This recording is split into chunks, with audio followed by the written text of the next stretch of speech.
never doesn't mean anything to you, because it holds no power over you. Now get up and fight! I ran down the broken street as another crack filled the air, another bullet missing me by inches. Wraith laughed, with his insane laugh, as I tried to duck behind a crumbling wall. I knew he was able to shoot me through a brick wall when I first met him, but that was at close range. This one was thick concrete. I breathed heavily, trying to think of a plan. I was far from my friends, didn't have my barding and duster, and on top of that, my weapons were still back in the mansion. I knew better than this. No matter where in the wasteland you were, always bring your shit. You really think that wall's gonna protect you, courier? Wraith said. My eyes went wide and I jumped to one side, right as another loud crack filled the air from his rifle. The concrete wall I was just hiding behind exploded as gravel as a large hole appeared, right where my head had just been. I started to run again, ducking around another corner, then moving down an alley. How powerful is that rifle? You're gonna have to find a better hiding spot. I'm sure you noticed that this rifle of mine is a little more powerful than before. After our last few encounters, I figured I needed something that could blow you apart with a single shot. So I went and got myself a beautiful new AMR. If you don't know what that is, it's short for Anti-Material Rifle. The king of all sniper rifles. This beauty fires a 50 caliber BMG bullet and has a range of up to 2 miles and can still blow a hole big enough to kill you, no matter what. Thought you needed that big of a gun to kill me, do ya? Guess you're compensating for something, pencil dick, I said as I ran. I passed by an open door and an idea came to mind. Smiling, I ducked behind another thick wall and concentrated my magic. I heard an angry growl echo off the walls around me as Wraith yelled, "Fuck you, courier!" Before he could take another shot, I teleported. An instant later, I was just inside the doorway I had passed by a moment ago. I heard the shot, followed by the wall crumbling where I was before. I have a new game. Hide and seek, I whispered as I made my way towards the staircase that led up to a mostly intact building. That's a nice trick, kid. Too bad it'll only buy you a little more time before you die. You can't hide forever. With my perception scope, I will find you. Not if I find you first, I said quietly to myself as I worked my way up the stairs, hoping to find a place higher up that I could look around and see if I could spot the red unicorn. I needed to find something that I could use to fight back. I wasn't going to be able to do anything with just my hooves. He was twice my height and way stronger than me. All I had was magic. Even if I was getting better at it, I doubt I could kill him with my small range of spells. When I reached the top floor, I found myself a large office. This building was mostly intact, and the office was very much the same. I looked around, wondering if this place had anything I'd use to fight back against Wraith. Sadly, there wasn't much here in the office besides useless plastic letter openers. But from the look of it, some pony had been using it to hide out in. There was an old rolled mat on the floor, and on the other side of the desk, with a set of old saddlebags lying next to them. Moving over to it, I noticed that the stuff was really old. It seemed as if no pony had used this stuff in decades, maybe longer. Lifting the saddlebags, I looked to see if there was anything I could find in them. To my surprise, 3 things fell out. A memory orb, a note, and a sword that curved forward. Picking up the sword, I saw that it was in pretty good condition. Well, it's not a gun, but better than nothing. Looking down at the note, I read the words quickly. G. Sorry I couldn't stick around here. I have too much work that I need to finish. I'm grateful that you helped me. If it wasn't for you, I wouldn't have survived that fall. You've always been there for me, after all, even so much time and what I did. I'm not even sure that you forgive me or not. Either way, it was good to see you again, my friend. I wouldn't have left without talking to you first. The time is short, and what I have to do can't wait. I wouldn't have left until I can correct my sins, my past, if Ponykind is going to survive. You were right. I was a fool. For so many years, I was such a damned fool. Don't worry, though. Soon everything will be better. Go back to your family. They need you more than I do. Life is crazy as hell. Don't let my past destroy what you've done over the years. I left you the sword you gave me. Where I'm going to go, I don't need it. My power armor will serve me just as fine, just like it always has. I'm also leaving you this memory orb. It's the only one of the ones that I was able to get back. I'm figuring you would enjoy watching it if you ever find a recollector. It's the one of that night. You know which one I'm talking about. It's one of the happiest memories, next to the day I met you. If you wish to view it, the password is easy, at least for you. It's the name of the place where we watched the sunset when we were young. I have to go now. I'm sure the Enclave will be coming for me soon. Don't worry, though. If they find me, I'll make them pay for branding me. I'll miss you, my friend. Please, live a happy life and forget about me. My world is coming to an end. Don't let yours. I should have guessed it was nothing but nonsense. I guess a Dashite found this place with a friend, and they were staying here. I just wish I could find out the whole story of these things. I said, slipping the note and memory orb back into the old set of saddlebags and putting them on. Even if I wasn't being hunted by a sin, I still wouldn't be able to watch the memory orb. I swung the sword a few times, testing it out. It was light, moved through the air easily enough. The edge of it also looked extremely sharp. If I could find Wrath and get close, this would serve well to take off his annoying head. The problem was finding him and not getting shot while I searched. I sighed and started looking around the office for anything else I could find of use. But apart from a bottle of Sparkle Cola, a few bottle caps, and a old Wingboner magazine, there wasn't anything I could use in here. I still might keep the magazine for another time, though. Sighing again, I moved closer to the window, made sure to not show myself, and peeked out. The rain was falling harder now, making it harder to see anything. Wrath picked a perfect time to trap me in this goddess-forsaken place. Since I couldn't see the red unicorn or the glow of his magic from where I was, I decided to use the time to see if I could get a message out to my friends. I opened the broadcaster on their Mark II and searched for a signal I could use, but the screen was blank. Either there wasn't a signal that my broadcaster could use to pick up on, or the barrier he put up around the ruins was blocking it somehow. Either way, I couldn't call for help. I was about to get up and go back down the stairs when something told me to move. I'm not sure what it was, but a deep instinct in me told me to jump to my hooves and jump away from the window. A second later, a loud crack filled the air outside, right as the window blew apart. Glass flew in the room, followed by the loud howl of the wind as it blasted into the office. I felt small cuts on my face as the glass shrapnel blew into me, making me wince in pain. I didn't stop to see what happened. I knew as soon as the sound of breaking glass filled the room, along with the storm raging outside. As I ran out the door, the wall next to me blew apart as a hole appeared in it, red as thunder rumbled, followed by Wrath's magically enhanced voice. I told you couldn't hide forever. I didn't even bother to respond as I put another hole in the wall appeared to me as I passed, the bullet missing me by inches. Wraith's laughs of pure joy echoing off the walls around me as I darted for the stairs. Before I could reach them, a bolt of lightning illuminated the sky and I felt something trip me. At least, that's the only way I could describe it. One moment I was running, the next it felt like something had took hold of my foreleg and threw me off my hooves. I tripped, skidding to the floor as another hole blew in the wall right where my head was a second before. I shook myself before looking up at the hole. Damn, that was close. How did you avoid that shot? Wrath asked. I got back to my hooves and found myself looking at the hole in the wall.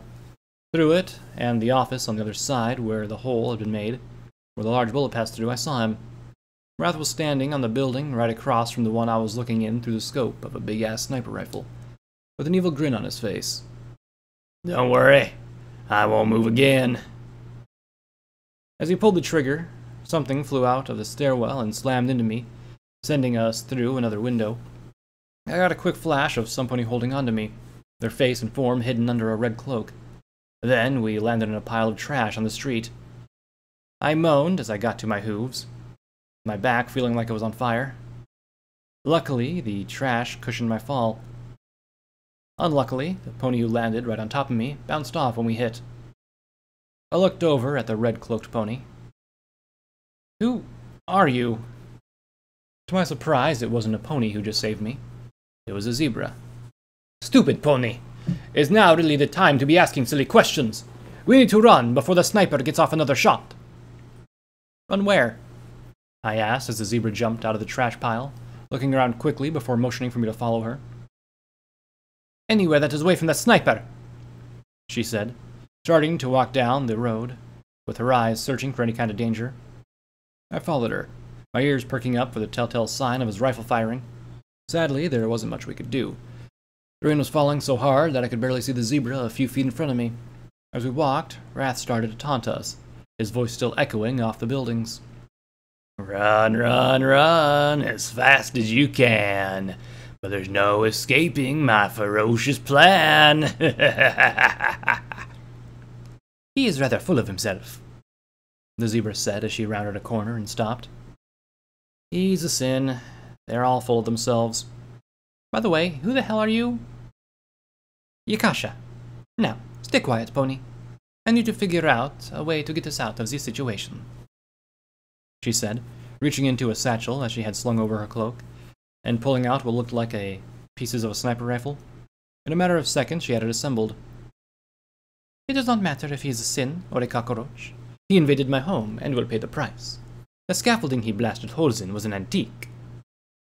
I looked at her for a moment. Your home? You mean you live in these ruins? Is that not what I just said? Now be quiet. He may have an uncanny ability to find you, but he still has to look for us. Let us not make it easier by talking, Yakasha said, shushing me, and then she stood on her hind hooves, lifted the rifle with her forelegs, and looked down the scope. Stupid ponies, thinking they can come in here and shoot up the place. I wasn't sure what she was wanting for, but I kept my mouth shut as she slowly breathed in and out, her rifle slowly moving back and forth. As she did, Wrath's voice echoed around us again. When I started this game, I didn't intend for this to be a hide-and-seek. Gotcha, Yaksha said, when she pulled the trigger on the rifle. Her rifle roared, followed a moment later by a surprised yelp from Wrath. The fuck was that? Damn, the storm threw off my shot, Yakasha said, with a curse. How did you see him? His horn is glowing. He is using a spell to magnify his voice. It is making him an easier target.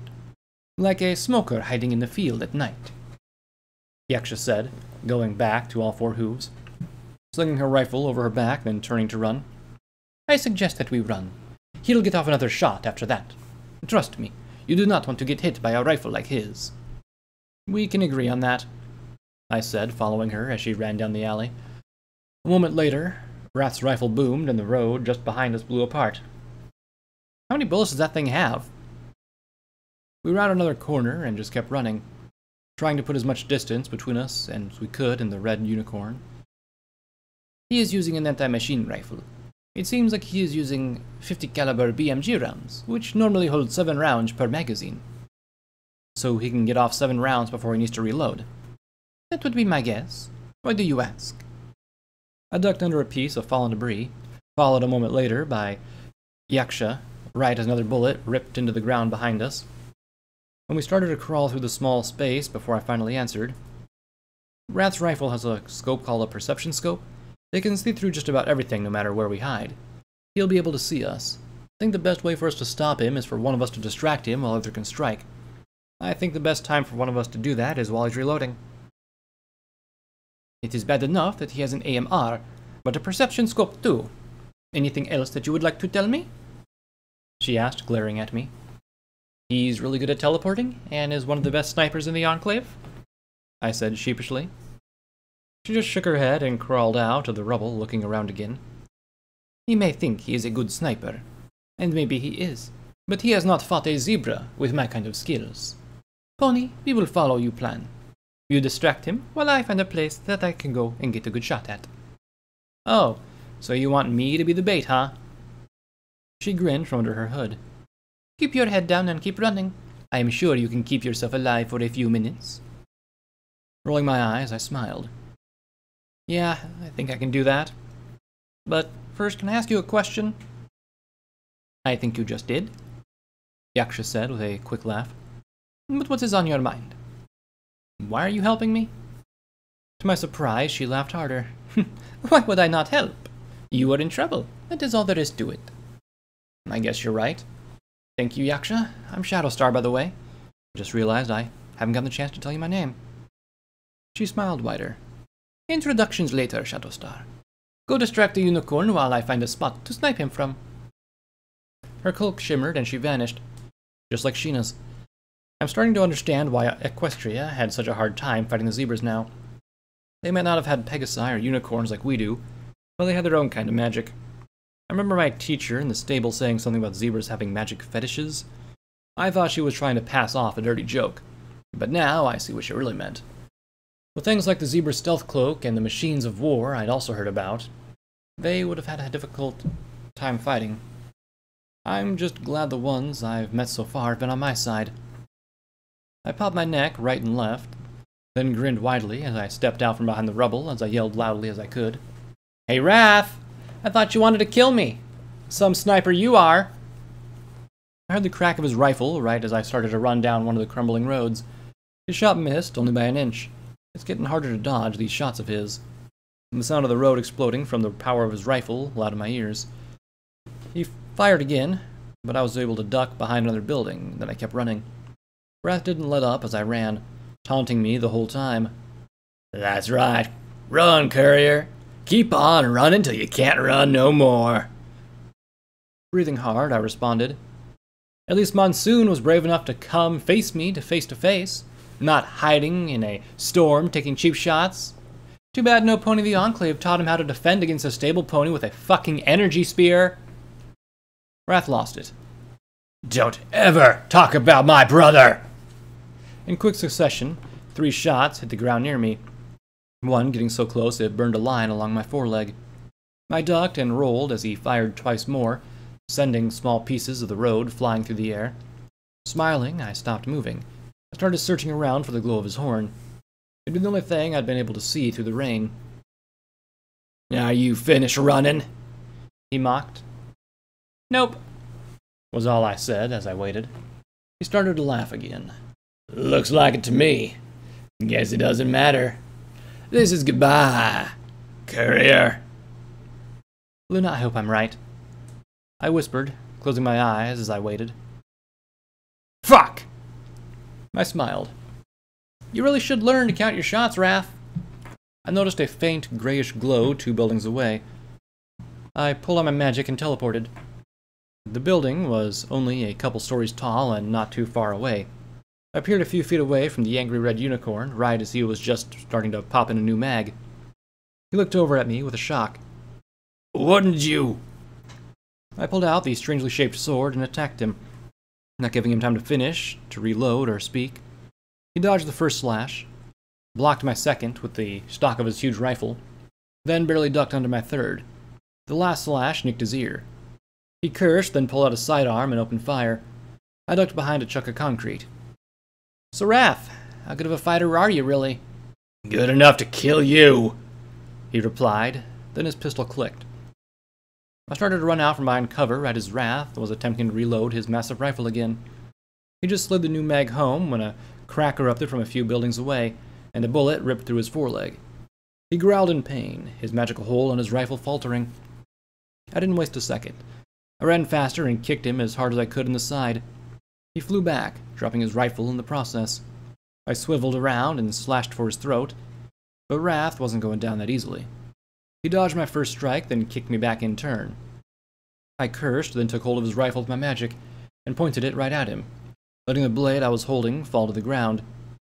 He grinned at me, his eyes wide as he gave me a crazy look.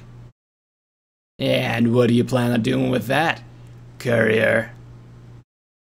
I think you know, Wrath. Oh, do I? Tell me, do you really have the magical strength to fire that weapon? It doesn't matter. You're done for, I said, activating Sats. I targeted his chest and pulled the trigger. At the same time the large rifle fired, I saw a flash from where I assumed Yaksha was. What I didn't expect was the recoil the rifle had. The stock flew back, slamming into my shoulder. I felt blinding pain in my left eye as the scope rammed into it. I heard a pop as the stock dislocated my shoulder. I went flying backwards as the rifle spun out of my magical grip, vanishing into the gloom. At the same time, there was a flash of gray light as Wrath teleported out of my way, and out of the way of each Yaksha's shots. He reappeared behind the same concrete rubble I was using before to hide behind. I moaned, trying to get up. My body wasn't listening to the commands I gave it. Wrath looked over at me, chuckling to himself. I knew you couldn't handle the power behind that rifle. You need strong telekinesis to be able to fire an MAR. Who's your friend out there? They're a terrible shot. He laughed a little, and then I laughed to myself, just lying there looking up at the rain cloud cover. Some zebra I met 5 or 10 minutes ago? His horn started to glow as he spoke again in his enhanced voice. Zebra, if I were you, I'd come out of hiding. If you don't, your friend here dies. He loaded the pistol he had and pointed it at me. What's wrong, Wrath? I thought you wanted to kill me. Why use me as bait to get my companion to show himself? He looked over at me. Because I don't believe that's a zebra. For all I know, it's pride. And I don't care what Cloak said. I don't buy that crap about him forgetting you. That's right. That he was placed as the new leader of the Sins. He's new blood. All because he was part of some fucking experiment. I shouldn't have been placed as the newest member, as the leader of the Sins. Not him. What makes you think Stardust has anything to do with this? If he was helping me, why would I be all the way out here, huh? I'm only here to find a way to get my friend back from you Enclave bastards, I retorted. Sure you are. Or you're out here making problems for us. I make enough problems for them out in New Pegasus. Why would I need to come all the way out here? I said as the rain fell harder. The sounds of the droplets getting louder as it reverberated off many of the channels and openings through the ruins. It was almost deafening. A flash of lightning lit up the dark sky a moment later, giving a flat look to Wraith's features. He shook his head. Either it doesn't matter. Be it a zebra or pride, I don't care. I'm doing this for Monsoon. I saw the hammer pull back on his pistol. I sighed, then closed my eyes. Is that what he would have wanted you to do? He paused for a long moment. Then, when I cracked my eye open, the other one was swollen shut now from the blow it took, I saw Wrath lowered his weapon just a little. What do you mean? You said your brother was the only pony who treated you kindly, even after you became a Sin. Why was that? He believed me. He knew that I would never hurt my family. I was always an angry stallion, but I never took my anger out on my family. They were the one thing in my life that I cared for more than myself. When they died, Monsoon stood up for me at the trial. He even made sure I was doing okay when I joined the Sins. He was all I had left of my old life. My only tie to who I used to be before my name was taken from me, and I was dubbed Wrath the Furious. His pistol lowered more, and he looked away from me. I did my best to sit up, ignoring the pain in my shoulder and eye. If you kill me now out of anger, you'll become the pony every pony in the Enclave says you are. I know I killed Monsoon, but you have to see that I only did it to protect myself. If I could, I would change what I did. I could see my words were getting to him. His hard, angry exterior was melting away, replaced with sorrow. I used to be a good stallion. I saw a shimmer and then a rustle of a cloak. A second later, Yaksha came flying out of the darkness. Her right forehoof coming down to knock the pistol away from Wrath. Her left forehoof came around and slammed into his face, throwing him back. He cursed as he tried to dodge another attack, but he was no match for the quick reflexes she possessed. She kicked him in the stomach, then twirled around and slammed a hoof into his nose, followed by a side kick to his head. Wrath fell back, putting a hoof up to protect himself from another strike. Yaksha, stop! She did, her hoof an inch away from the downed unicorn. She looked back at me from under her hood. Why would I do that? Because he's defenseless and I don't think he's going to hurt me anymore? She shrugged. If you say so. But if he makes any sudden moves, I'm going to break his neck. She backed up, then came towards me to look over my injuries. As she did, I looked at Wrath, who was looking at me like I was a pony he'd never met before. See? A zebra. not Stardust. Isn't there any way I can repay you for killing Monsoon? One that doesn't involve me dying? He looked over at Yaksha, then back at me, sighing. I just want a normal life again. I want my brother back. My family back. My old life. I never wanted to be the pony you see now. Then leave the Enclave. Go help ponies in need. With how good you are with rifle, you could do a lot of good for the ponies in the wasteland. Hell, the ponies of Frosty Summit, or even the kingdom could use a pony like you. Yaksha finished looking me over. Then she took my left foreleg in her right one, planted her left foreleg along my left foreleg. This will hurt. I'm warning you now. Then without warning, she pushed hard. There was a loud pop from my shoulder, accompanied by a wave of pain. It felt like somebody had just injected hot lead to my shoulder and forehoof. I screamed a little and then beat my free hoof on the concrete floor. Fuck! Do not be a fool. I am sure you have felt worse than that, Shadowstar. Yeah, but that doesn't make it any easier, I said through my grit teeth. When the pain passed, I looked at Wrath again. I can't just forgive you for killing him, but I also owe you for literally obliterating the old pride. I'm not sure where I can go from here. I can't just leave the sins. They'd hunt me down and kill me.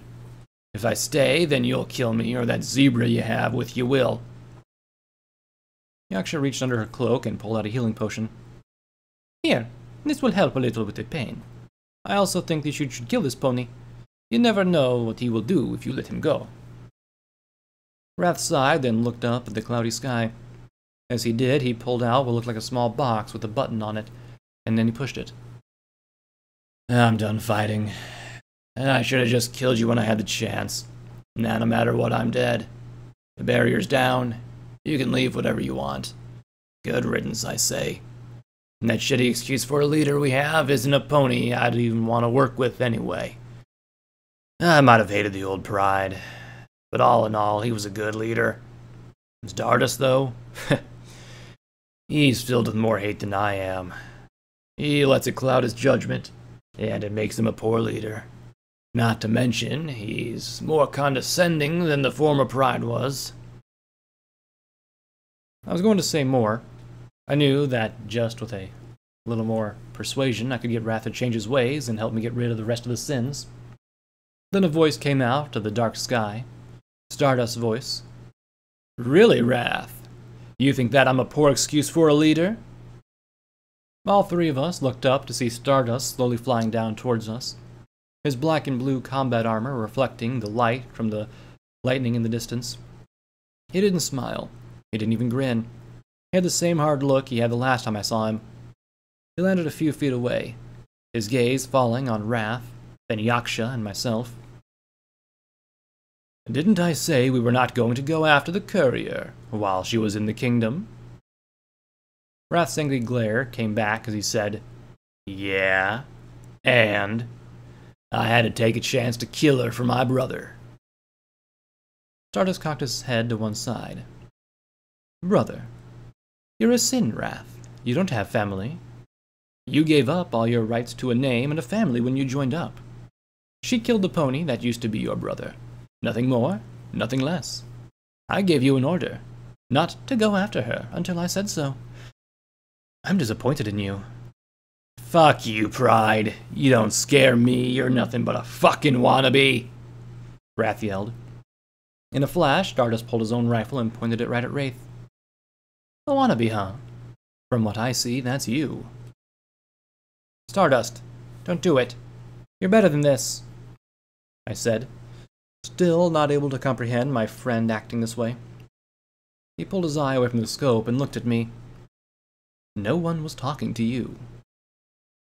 Yaksha was watching the three of us, her hooves twitching a little. From where I stand, I am not sure who the real enemy is. Stardust let his eyes fall on Yaksha. Say one more word and you'll be the first one to die here, zebra scum. Don't worry, Yaksha. I can handle him, I said. She rolled her eyes and sat down, watching the two sins. Stardust chuckled a little. Well, Even if I did order you not to go after her, I have to admit that I'm impressed that you were able to get her away from her friends. Wrath looked away from Stardust and sighed. It was the only way I could get my revenge. If I went after her any other way, one of them would have come to help. But you overlooked the zebra, who was roaming around the old ruins. That doesn't say much for your skills as a sniper. I've been watching everything going on since you set this trap up, Wrath. I saw the zebra way before she stepped in to help the courier. Don't you dare talk about my skills as a sniper, child. I've been shooting ponies before you were sucking on your mother's tit! Wrath yelled. I spoke up again. Stardust, please, stop. Put the gun down and listen to me. I'm begging you. He moved his rifle around to point it right at me. One more word, courier, and you will die. I don't care if Cloak wants you alive or not anymore. I will take you to her alive if I can. But I'll risk that Pip-Buck destroying the files if you push me. I'm not going to listen to your lies. I'm Pride now, not Stardust. I won't tell you again. Don't even try, kid. He's gone too far for you to get through, Wrath said. Stardust lowered his rifle and smiled. I know what to do. Wrath, you disobeyed me. That can't go unpunished. I can overlook what you said about me before. You are Wrath, after all. You can't control your anger sometimes. So I'm giving you a choice. You can either die where you stand for going against my orders, or you can prove to me that you really are worthy of being a sin. Wrath looked at him confused. What do you mean? Stardust's hateful, pink eyes fell on me again. Kill Shadowstar with your own hooves. If you do that, I'll forgive you. I'm not going to fight him, Stardust, I said. If you don't, then you'll die, he said, pointing his rifle at me. I will not let you hurt her, Yaksha said, jumping at Stardust with her lightning-quick reflexes. Stardust dodged her strike, then flipped his left wing up, hitting her in the throat. When she gagged and missed her follow-up attack, Stardust wrapped her in a chokehold until her eyes started to close. He let her go, falling to the ground.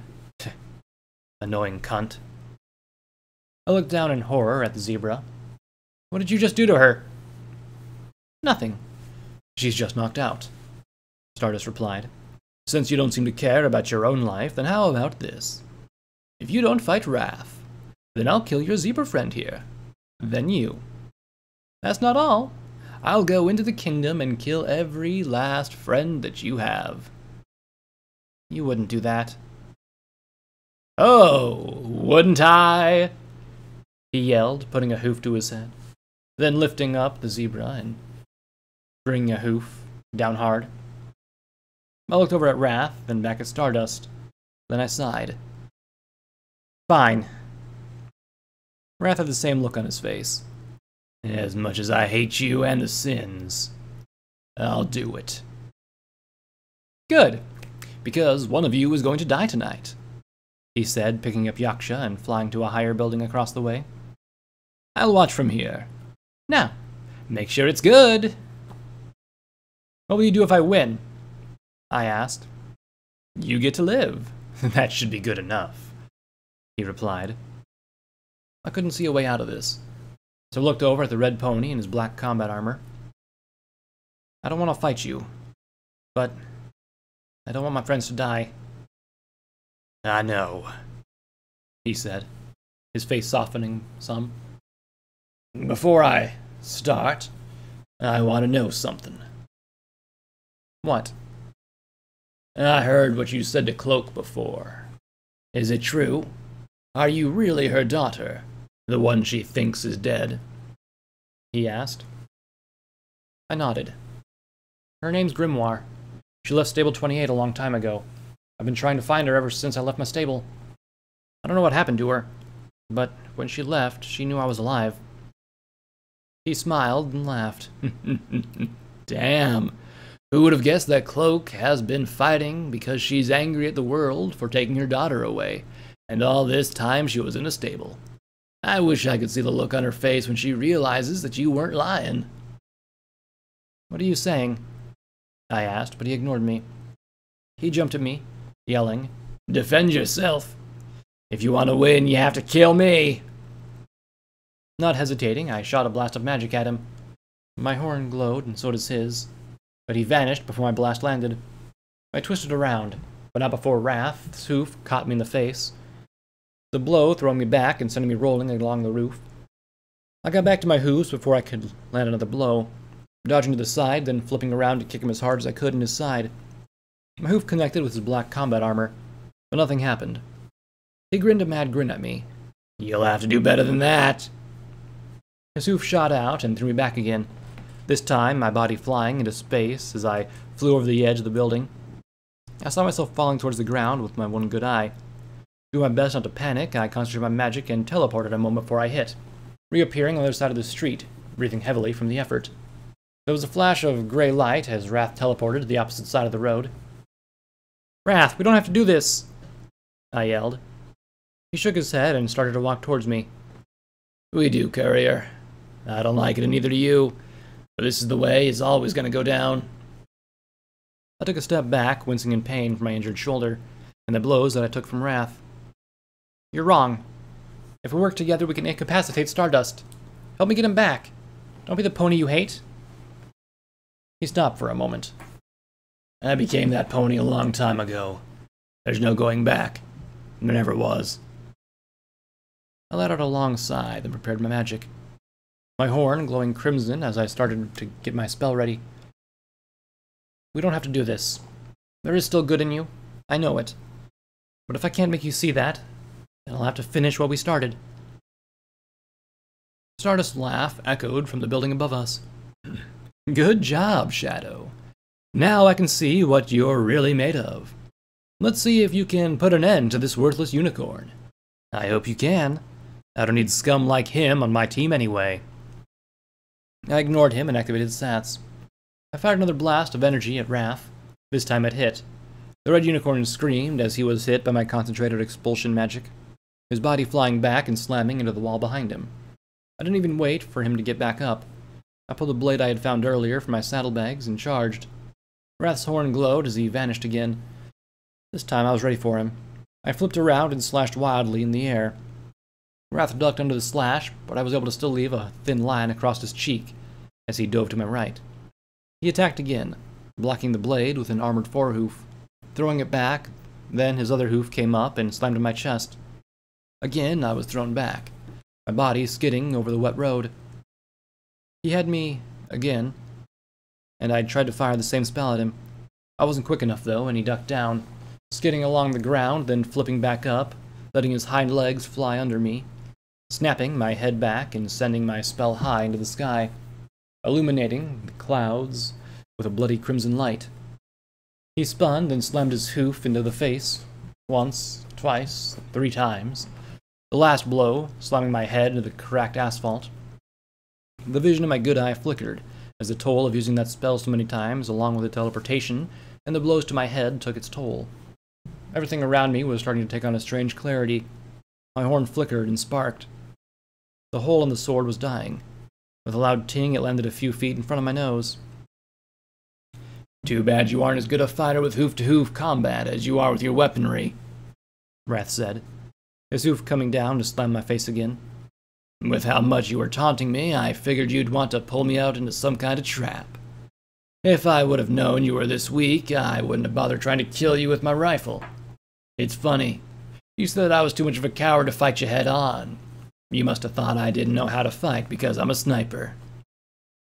Fuck you, Wrath, I responded weakly. He brought his muzzle close to my ear. You should know that snipers have to be good at close quarters combat. If we're ever discovered by an enemy, it might be the only thing that keeps us from dying. I thought you would have known that for traveling with pride for so long. My vision was slowly growing dark as he spoke. Why couldn't he just end it already? I'm done for. I don't need to lie here and listen to this shit. I closed my eye, doing my best to ignore the throbbing in my head. He was right. I thought he didn't know how to fight because he always used his rifle to fight. I should have known better. Should have planned better. Shouldn't have left my friends or the safety of the kingdom. Without them, I was nothing but a helpless mare who got lucky all the time. Not this time, though. I put all my chips on one last gamble, and the house had won. Or the wasteland, in this case. Get up, Star. Don't let this fool beat you so easily. You're better than this. I heard a deep voice say. I tried to open my eyes to see if some pony had come to save me, but my body wouldn't let me. I was too weak. You're more powerful than you know, Star. You come from a powerful line of unicorns, a family that would never let a weak pony like him win. Get up. Show the world who you are. You took down one of the most powerful sins already. Wrath doesn't hold a candle to him, or the fight you had to suffer through to win. The voice said again. I had help, I said quietly. You might have used another power to help you, but you still had to endure that all on your own. Not every pony could have used that power like you have and lived to tell the tale. Now, tell yourself that you can do this. Remember, never say never. Never doesn't mean anything to you because it holds no power over you. Now get up and fight!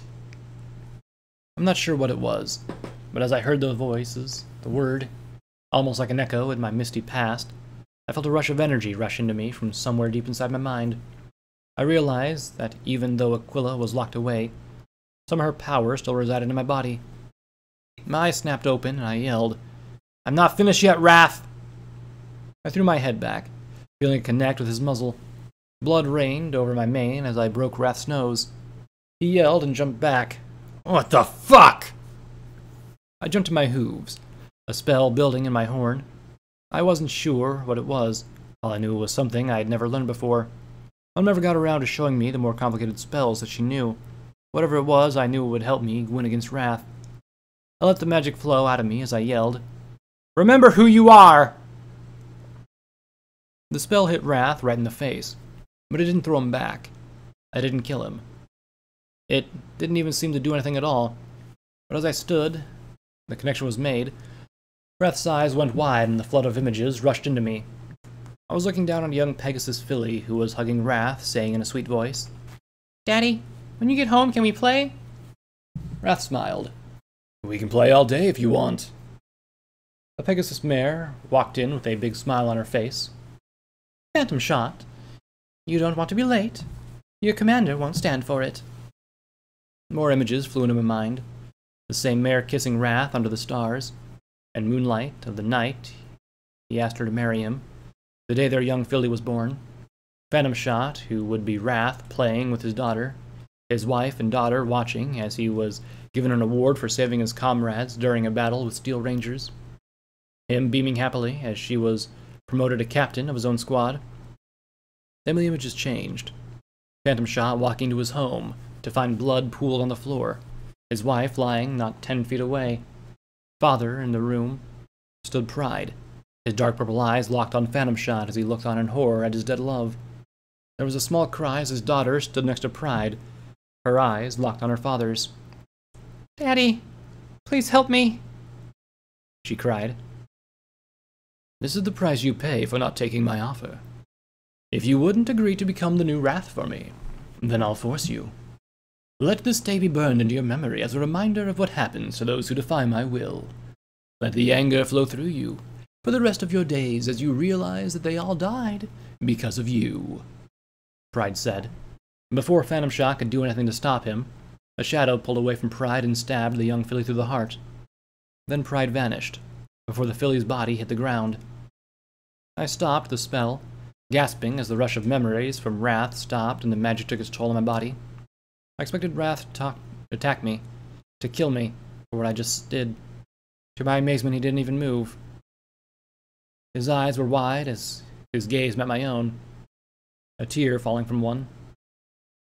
She was beautiful, wasn't she?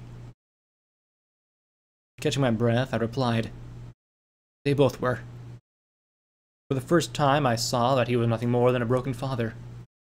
He had to watch as his entire family was destroyed, all because Pride wanted him to join the 7 sins of Equinety.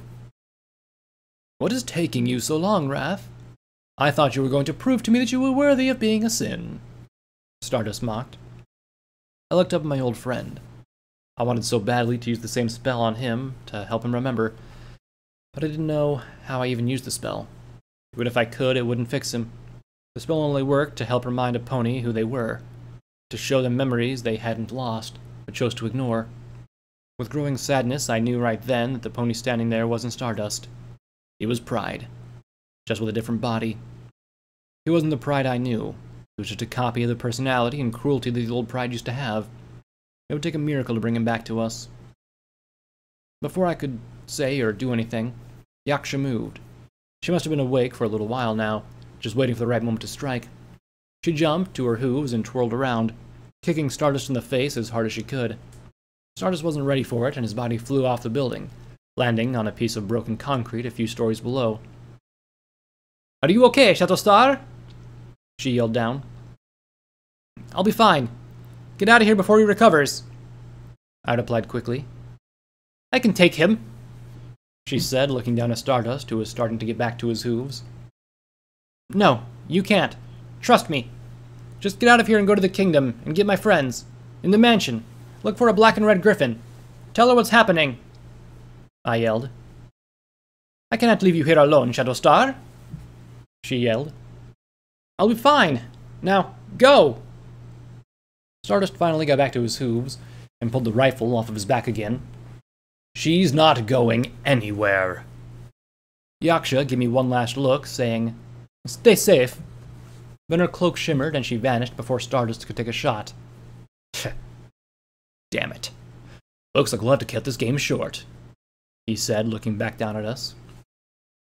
"Shatterstar, either kill Wrath or come with us. No matter what, your friends can't save you now. They won't make it here in time." "I'd rather die than let the Enclave take me." He shrugged. "Fine. Then die for all I care. Wrath, kill her." A hoof slanted in my face again, then strong forelegs wrapped around my neck, squeezing tight. I kicked, trying to get loose, but Wrath was too strong, and I used too much magic as it was. The surge of energy I felt before was gone now, all of it used up in my last-ditch effort to try and save Wrath. Wrath started to twist my head slowly, straining my neck to its limits. With one more hard twist, my neck would snap like a twig. Then his muzzle came close to my ear as he said quietly as he could, "When you saw my memories, I got a glimpse of yours, Shadow. I saw how scared you were when Winter Frost came to get you. I saw that you did what you had to keep yourself alive." Stardust was watching us with a grin on his face. "Kill her, Wrath.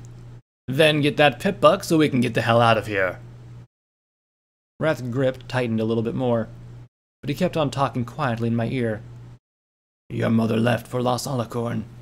She took sloth and lust along with her, with greed too. Envy's gone rogue and is no longer listening to anything he's told.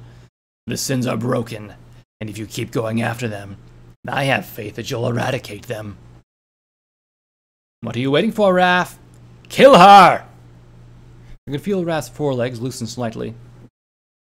"I know you want to save your friend up there, but you can't.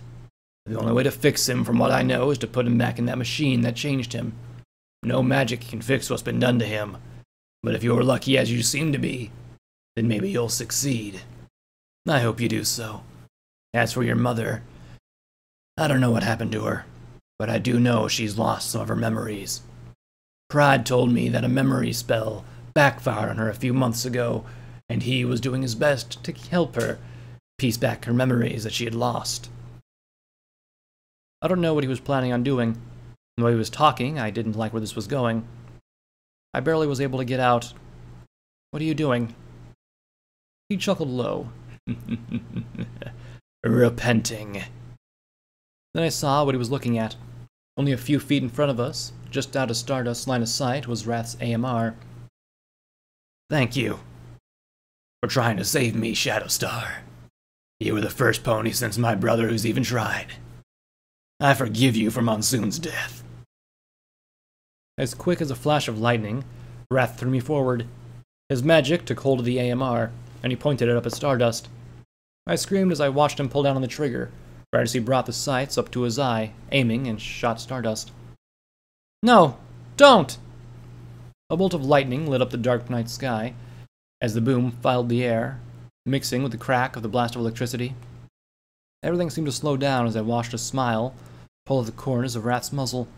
Then the bullet passed through his scope, destroying it. The bullet flew through Wrath's left eye, then exited out of the back of his head, taking a large chunk of bone and gray matter with it. A stream of blood followed the bullet's path on its way out.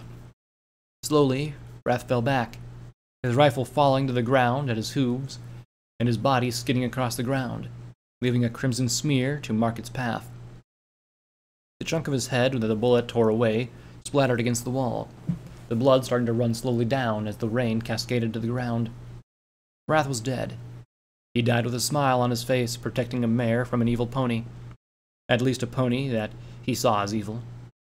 His one last act in life was to be a good pony, to do better, to repent for a sin he'd never committed. When time felt like it started to move properly again, the sound of the rain mixed with the low boom of thunder in the distance, I looked on in horror at the pony who was only half an hour before my enemy. For weeks I wanted to kill him, to make him pay for the hell he put me through with all the rest of his allies. Now I felt empty. I saw in the last moments of my life that he wasn't Wrath the Furious. No. He was just Phantom Shot, the father who had lost his daughter to a monster, and a husband who couldn't save his wife. I turned my head as Stardust landed a few feet away. He too was looking at the body of a dead unicorn, a bored expression on his face as he said, "Pity he couldn't see how stupid it was to try and kill me. Oh well, there's only room for one sniper in the Sins, and it wasn't him." "He was your teammate," I said, still in shock with what I just witnessed. Stardust started to laugh. "Teammate? Really? Do you think I care one bit about that trash? He wasn't worthy of the title of Wrath. Just how the rest of the team aren't worthy of the titles that they are given." I looked back at my former friend. "What are you saying?" His glittering pink eyes looked at me with arrogance. "I'm saying no matter what happened here tonight, I was going to kill him either way. The same goes for the rest of the Sins. I'm going to pick my own teammates.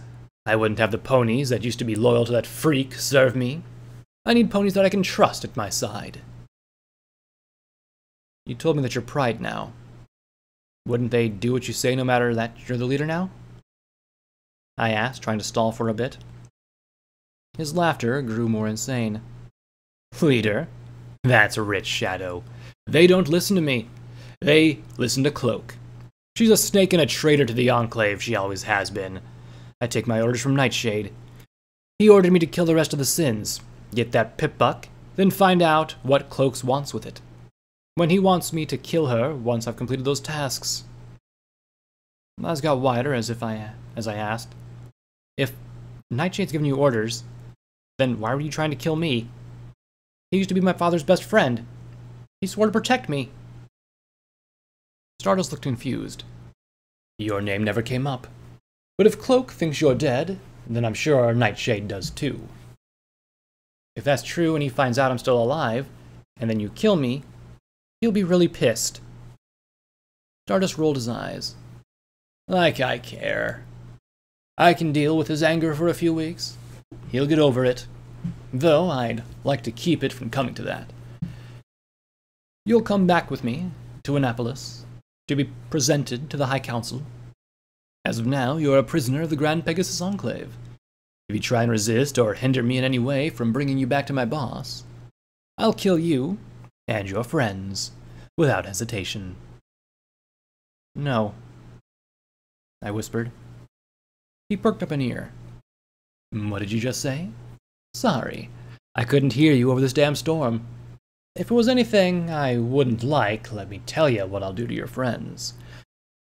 First, I'll find an old vegetable peeler and tie them up as it sits over a fire.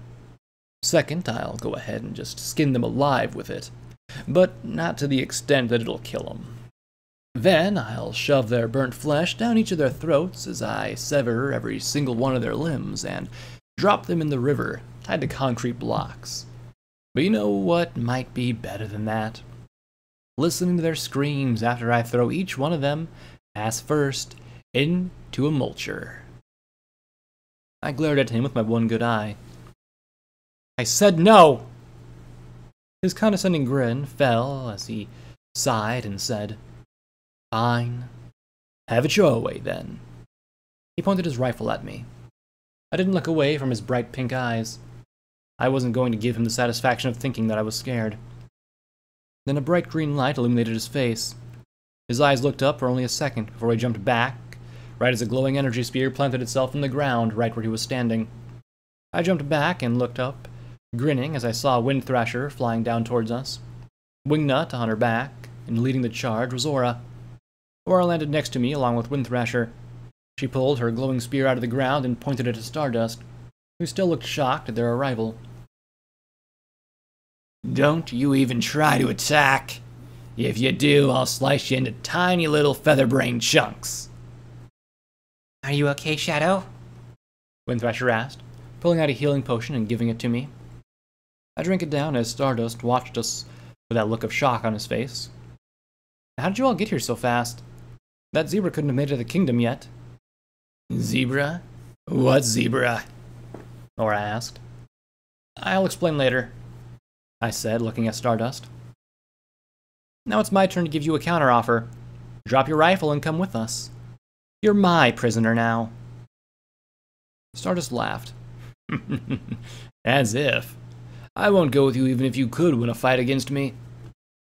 Stardust! Snap out of it! We're your friends! Wingnut said, jumping off Wind Thrasher's back and walking closer to the Pegasus. When Wingnut spoke, Stardust's eyes went wide as he took a step back. Who the hell are you, kid? Why do I feel like I know you? Did I kick your pet mutant or something? Wingnut sighed, then walked even closer to Stardust. I'm your buddy, Wingnut. Don't you remember the second night we stayed in New Pegasus? You told me that I was like a little brother to ya? Stardust dropped his rifle and pressed a hoof to his head, his eyes getting wider. I don't know you, but I do know you. Why?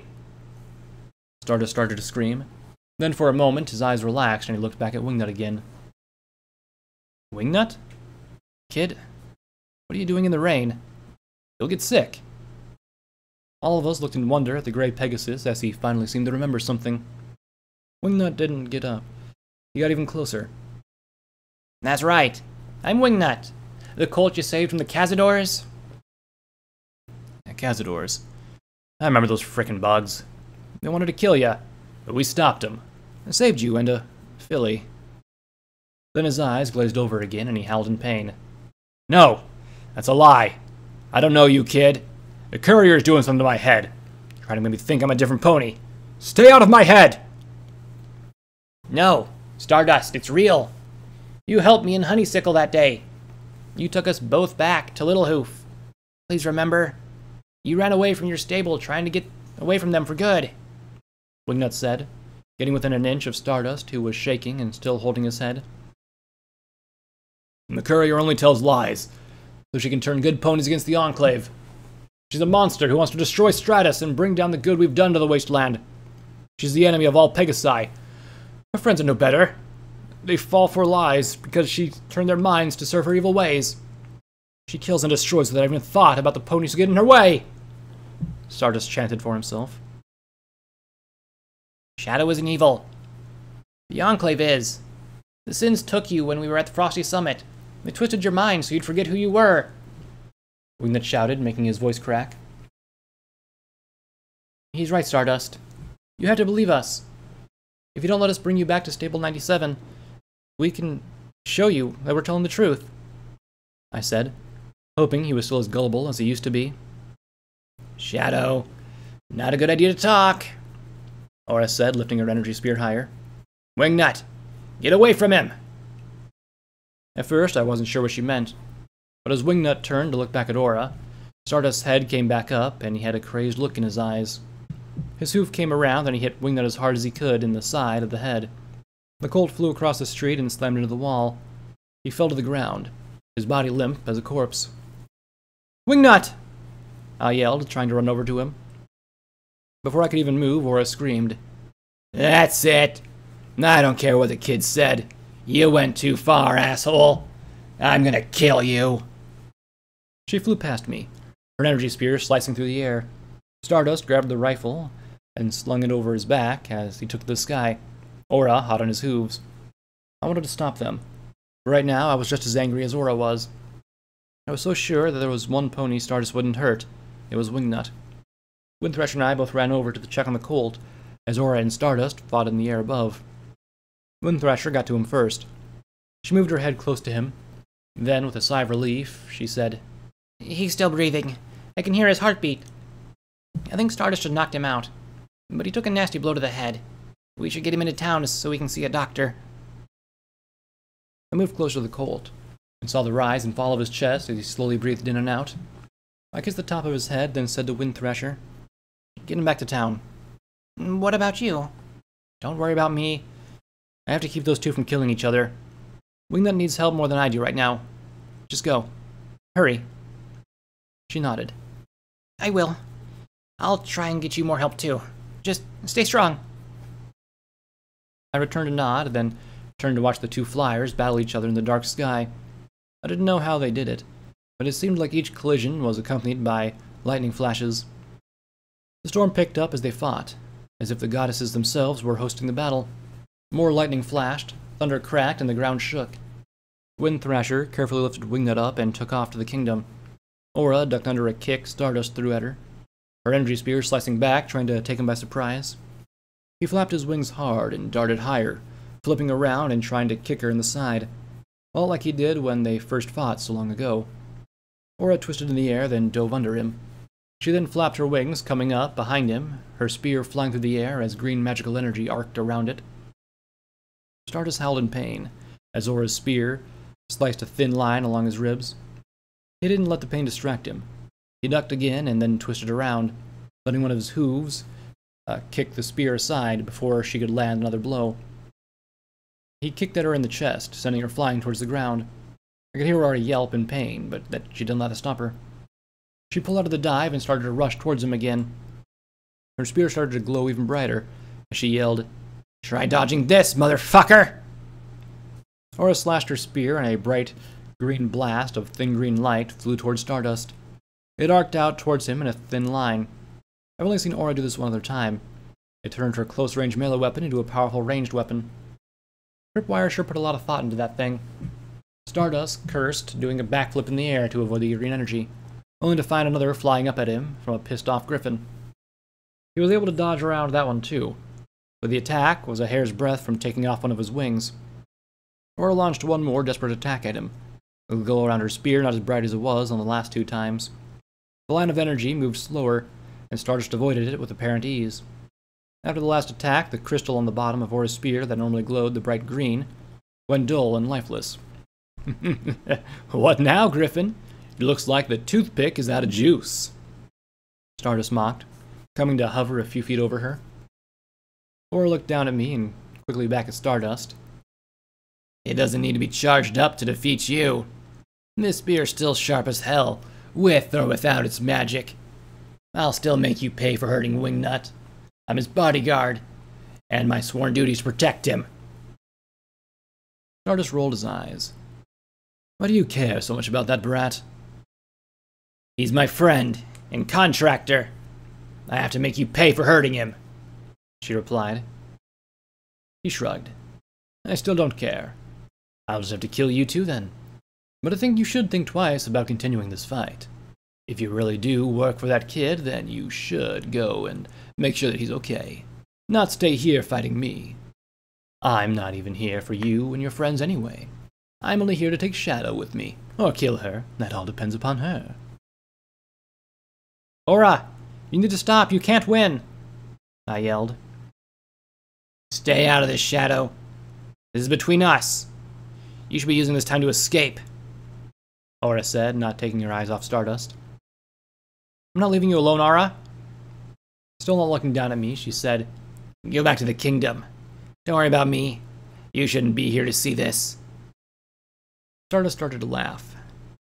You have a point, Griffin. She shouldn't be here to watch as one of her friends dies. Aura laughed mockingly. I agree. But it wouldn't be me who's dying today. You're the one who's gonna take their last breath. There's no saving you anymore. Why do you all keep trying to tell me that I'm friends with you, with that murderous unicorn? Why can't you all see that I was not her friend? I never was. She's messing with your head, he exclaimed. Aura sighed. And I wished you could see how wrong you were. He interrupted. I'm Pride! Fine, Pride. It doesn't matter anymore, she said solemnly. Aura, he's not. You saw he almost remembered? I yelled, but she cut me off. He's a lost cause, Shadow. He has been since he was taken. This isn't Stardust anymore. He's Pride. You know as much as I do.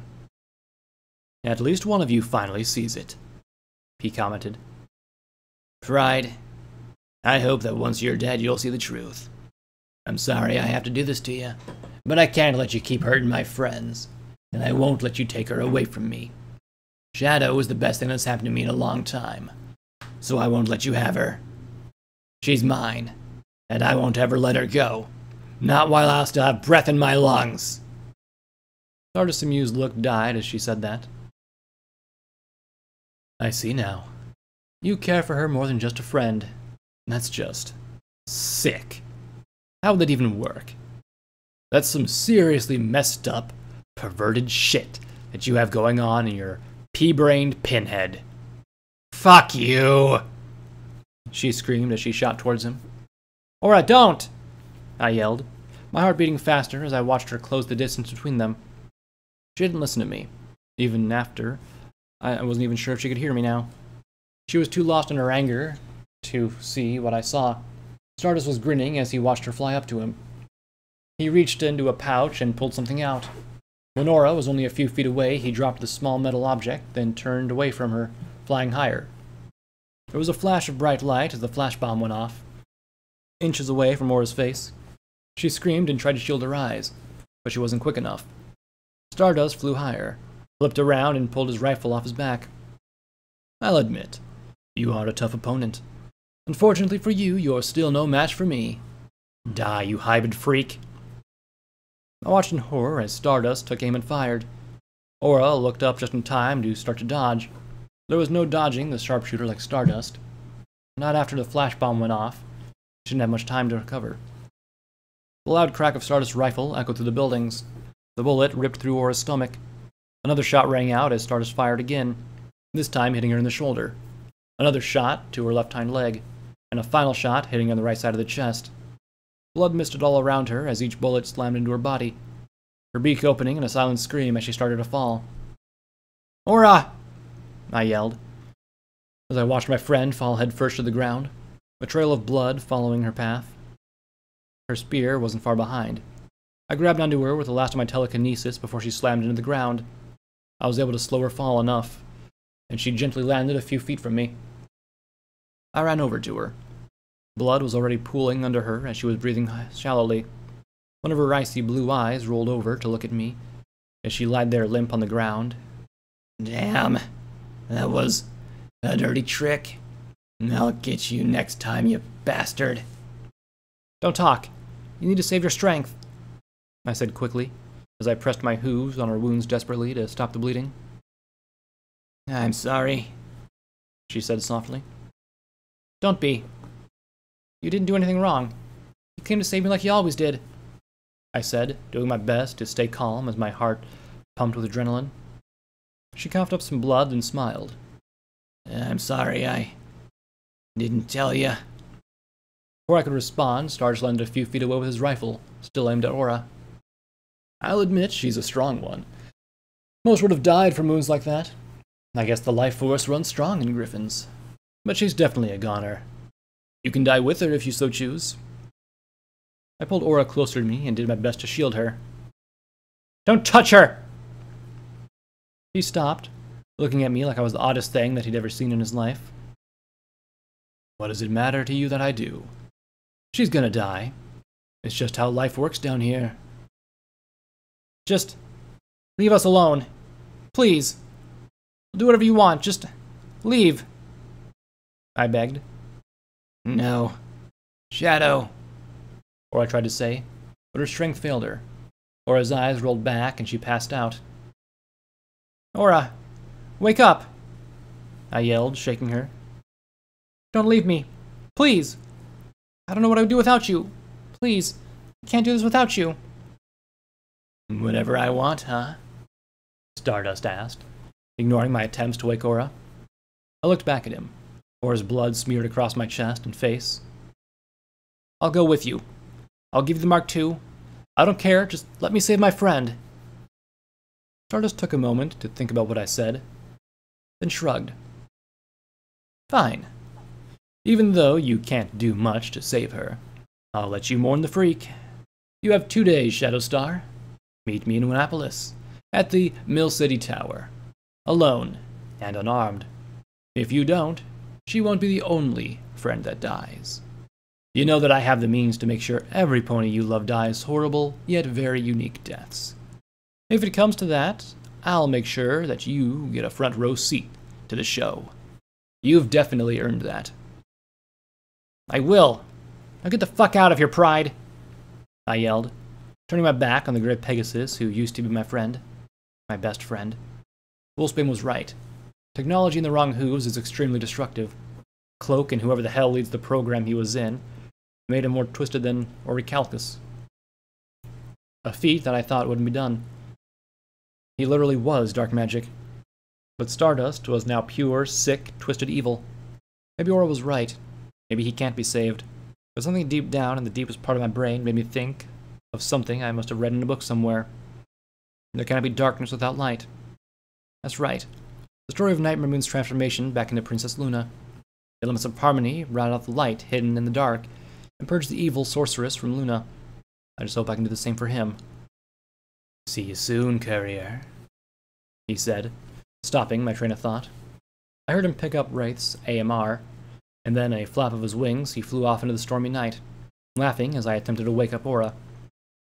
I could feel her heartbeat starting to fade as blood continued to flow out of her. I didn't know what to do. I wasn't a medical pony. I didn't have any healing potions, and I'm too far from the kingdom to get her to a doctor. My eyes fell on Wrath's body, which lay only a couple feet away from me. He still had his saddlebags. Maybe, just maybe, it was something I used to help her. I'll be right back. Don't you dare die on me, I said, getting up and moving over to the dead unicorn. Doing my best not to look at his lifeless body, I started to dig through his saddlebags in a vain hope of finding a healing potion. I wasn't sure how much would help, but I had to do something. After a frantic minute of searching, I pulled out a few boxes of ammo for his MAR, an old recording, a picture of Wrath and his brother Monsoon, and one healing potion. I wanted to jump for joy as soon as I found the small bottle of purple liquid, but I put that to rest at what I found in the old saddlebags. I found in the office and ran back to Aura. Her breathing was already getting labored, and I could feel cold to the touch. Slowly, I opened her beak and let the potion flow into her mouth. She gagged a little, then finally drank it. I watched as the blood slowed and her wounds looked like they got a little better, but it wasn't enough to keep her alive. It would, however, keep her out of death's grip for a little while longer. It would be enough to get her back to the kingdom. I let out an involuntary sob and pulled Aura close to my chest. I don't know what to do. Luna, Celestia, please. I need help. I can't get her back to the kingdom on my own. I can't lose her. And after I finally realized how much she means to me, I can't lose somebody else that I love. Not like I lost Silver. Don't do this again to me. Please? A whisper seemed to flow on the wind. She is not long for this world, but if she has meant that much to you, I can help just this once. I opened my eyes, sure that my mind was playing tricks on me. It wouldn't be the first time. I didn't see any pony around. Honestly, I couldn't see anything at all. It was like some pony used some kind of spell to drain away the light around me. I felt as if the alley was dark. My heart started to race again as everything went to a shadowy darkness of pitch black. A second later, it felt like Aura and I were falling from a great height. I wanted to be sick, but the feeling didn't last long.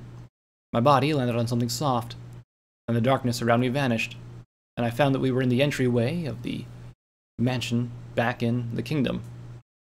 Standing in front of me was none other than Sheena, and a tall, older Earth Unicorn buck. He was dressed in fancy clothes, much like Sheena, with a bright yellow coat and an electric blue mane. He had a big mustache that matched his mane, and a gold monocle over his left eye. His eyes were two different colors.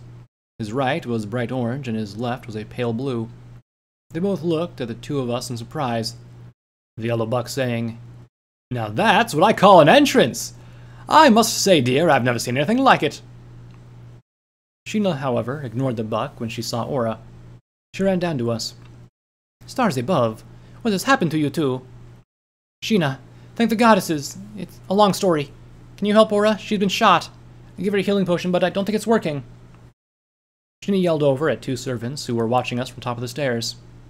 "You two, get this griffin to the clinic now!"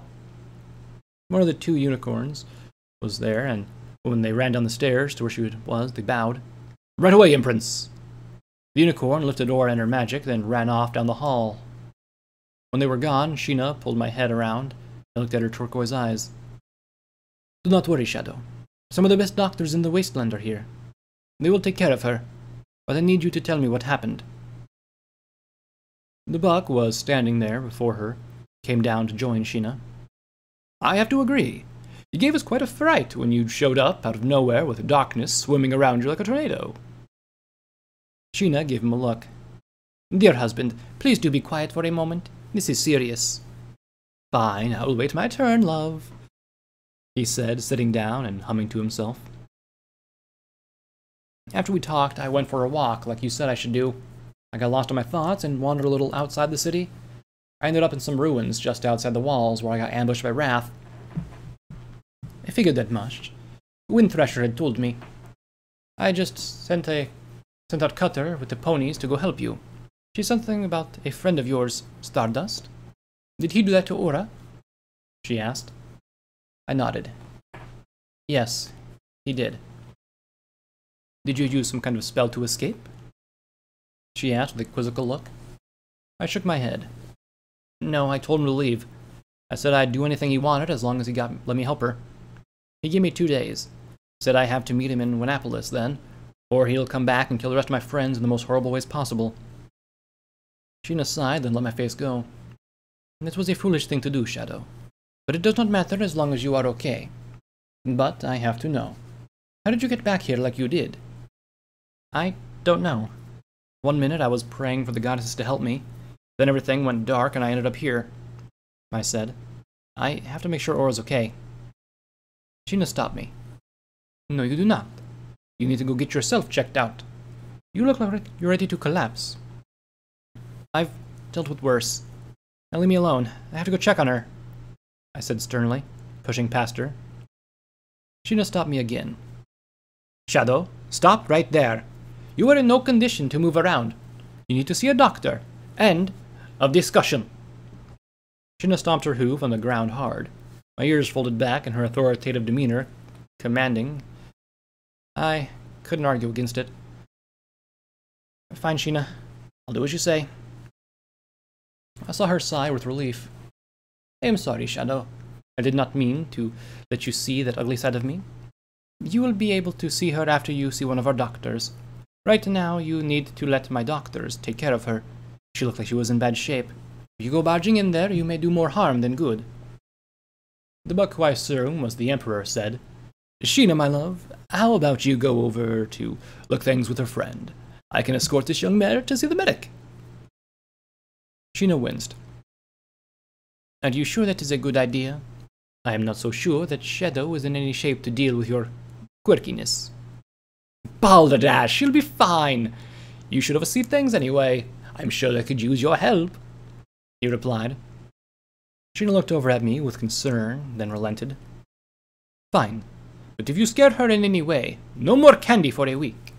And do you know which candy I speak of?"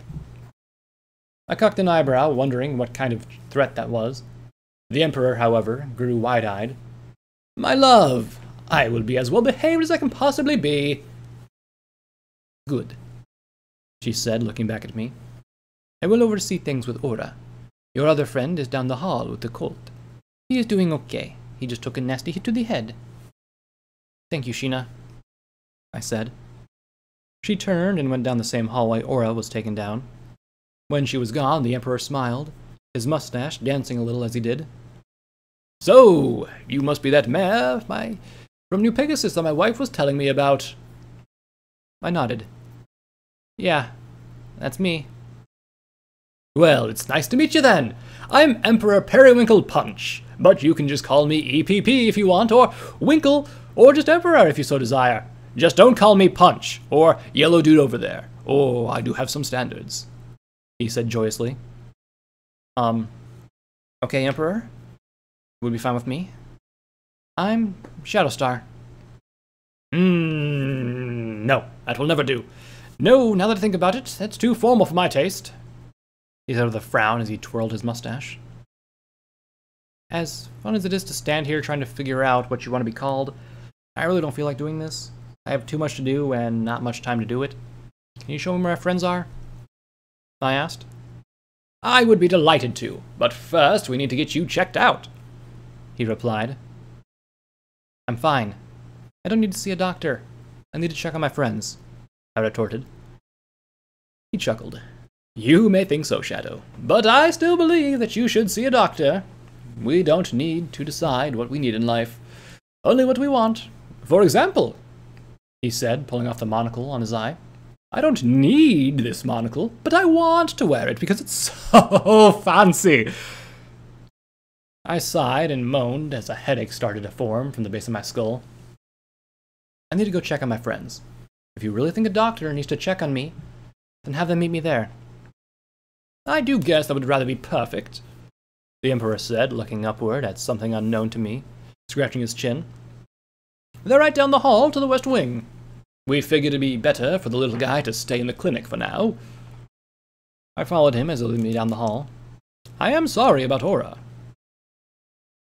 He looked over his shoulder. The Griffin.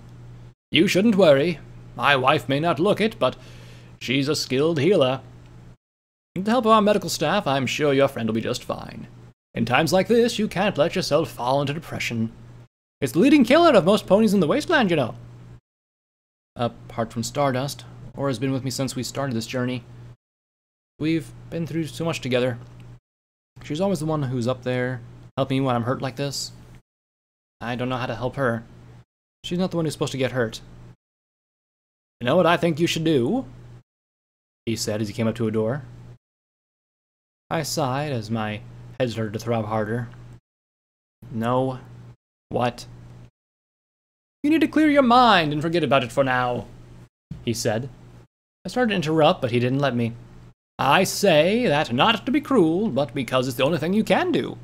Worrying about her won't help you get better, and it's only going to stress you out. Sheena always tells me not to worry when you can't do anything to change what happened. So I always try to smile and be happy, even when it seems hopeless. But I can't do that. What if something happens to her? I asked. If something happens, it happens. That's how fate works. Let me ask you this. Do you think your friend would have done anything differently just because she got shot?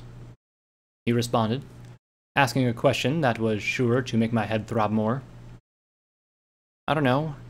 I mean, she's a great fighter, but even if she couldn't have predicted what Stardust did, maybe she wouldn't have charged after him so recklessly? I replied. Maybe, maybe not.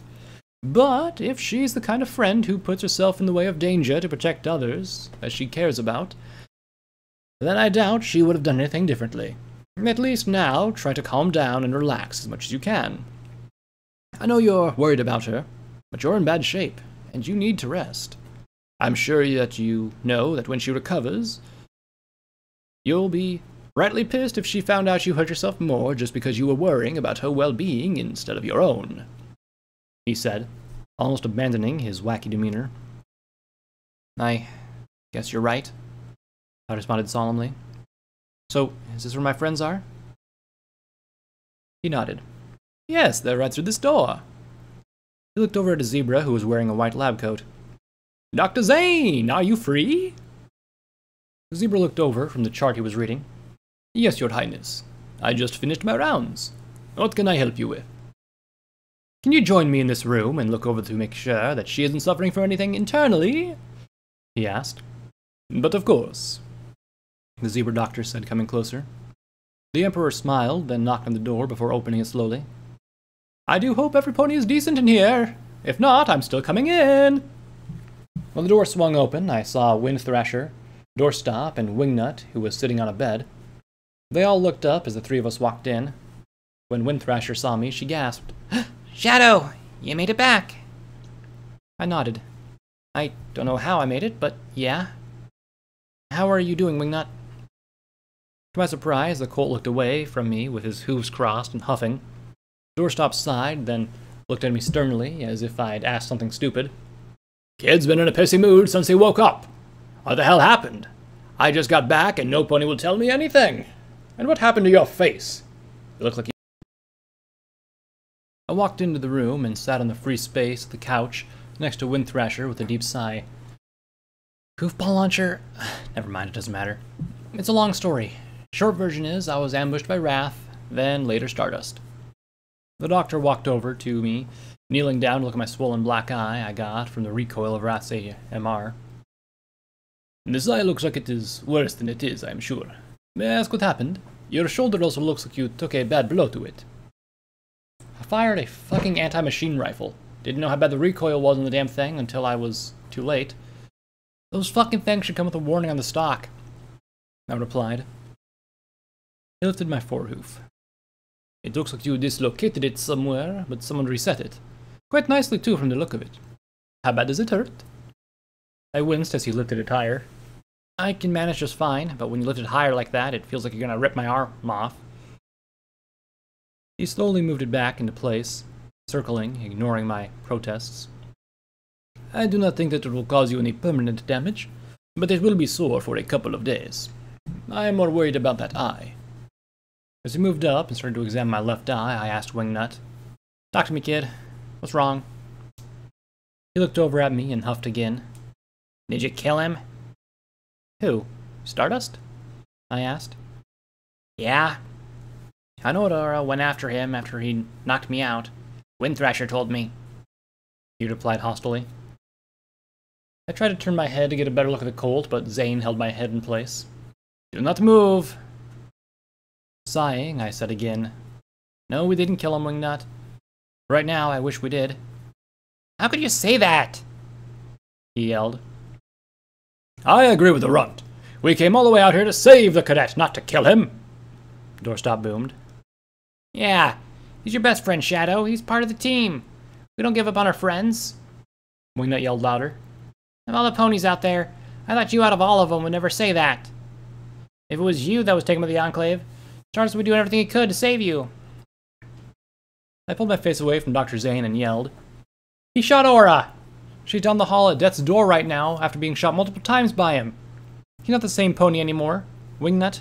And right now, if I could choose between killing Stardust over Aura getting shot just because he was trying to save me, then yes, I would. I wouldn't be happy about it.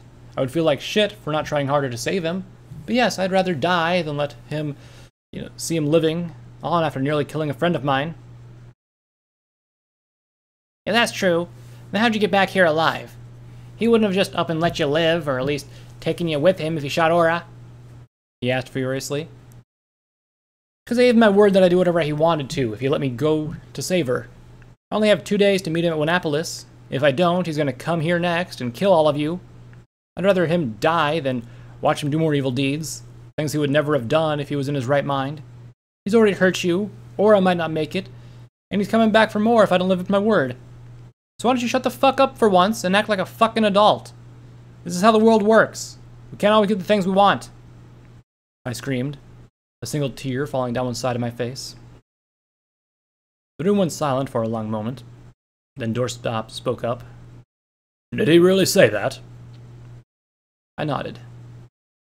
He did more. He's not working with Cloak like we thought. He's a new generation of sin. He killed Wrath, and wants to kill the rest of them too. Said he's working with Nightshade? It looks like that Pegasus who wanted to keep me safe when I was a kid wants to make some kind of new warrior that only answered to him. No, Doorstop said. Nightshade couldn't be the one who's controlling him. Why? I asked. because he was the one pony in Stratus who wanted the program at Stable 97 shut down. He wouldn't just start ordering around Stardust like that. He'd be sickened by the thought of letting some pony get their memories wiped. Maybe he had a change of heart recently, Windthrasher said. The Emperor spoke before Doorstop could reply. I've met that Pegasus before. A long time ago. He's one of the only ponies in the Enclave that I respect. Scary as hell, but deep down he has a good heart. I think that if it was up to him, he would open the clouds and try to get the Enclave to integrate with the Wasteland. Who cares who he's working for? I don't even care what you say he's doing, Shadow. We aren't giving up on him, Wingnut shouted. I sighed, then pushed past Dr. Zane and walked over to Wingnut. He glared over at me, but I ignored him and pulled him close to me, letting my sorrow show as I whispered. I never said I was going to give up on him. I said that I'd rather he died before he did anything to Aura. Now, even if we do get him back, he's not going to be the same. You know that. He's going to have to live with the memories of what he did to his friends while he was under the Enclave's control. I don't want him to go through that. That's why I said I'm not giving up on him. Finally, the colt broke down and he hugged me back, starting to sob into my chest. At first I was shocked. Wingnut never broke down like this. But after what's been happening, I could understand. I just want him back. Even if he is different. We'll be there for him, just like we were for you, Shadow. I felt Windthrasher come up to us next, she joining in on the hug. We won't give up. Right now, though, we need to figure out what we're going to do next. I took another moment, letting Wingnut settle down before I pulled away. First, we have to wait and see what the doctor says about Aura. She's badly hurt. After that, we can come up with a plan. What about you, Shrimp? Doorstop asked. He gave me 2 days to meet him. If I don't, he'll come after us, I replied. Then let him come. Don't let him dictate what you do. If he comes here, I know that half the help the Cutter and the Kingdom's gods can subdue him. I was able to get into contact with my friend in Stable 97. They'll be waiting for us to bring him in, Doorstop said. Are you sure you can do that? I asked. He barked a laugh. Who do you think taught Stardust most of his moves? Me, that's who. I may not be as young as I used to be, but I know all his tricks and moves. I'll be sure to take the time to work something out with Cutter, and Laserlight too if I can find her. She's a tough young gal. She'd be perfect to help us. The Emperor perked up. Do you mean that mare with the pink mane and a black flight jacket? Yes, that's her, I replied. She's in the courtyard right now. She looked a little down when I saw her before, but she said she wanted to be alone for a while, the Emperor said. I sighed. Guess I should go talk to her then. That would be fine, but after you let Dr. Zane finish examining you, the Emperor protested. Yes, that would be a good idea, Zane agreed. Fine, I responded, then looked back at Wingnut. Are we good, kiddo? He sniffed, then added, Yeah, we are. How badly is Aura hurt? Doing my best not to let my sorrow show again, I said, She'll be lucky if she makes it through the night. My friends all looked down at their hooves. Windthrasher saying in a sorrowful voice, I hope she pulls through, though. I like her. This is my fault. I shouldn't have let Stardust make me hurt like he did, Wingnut said. No, it's not. It's mine for wandering off. She was only doing her job, I said, trying to put his mind at ease. The doctor finished looking me over and said, From what I can tell, your eye will get better. The swelling will go down in a day or two. Faster if you drink this, he said, giving me a vial of greenish liquid. This is a concoction of my tribe that will help with the swelling and other small injuries. It is like a healing potion, but focuses more on inflammation. I thanked him as he left the room, leaving behind the Emperor, who was sitting in one corner of the room, humming a little tune to himself.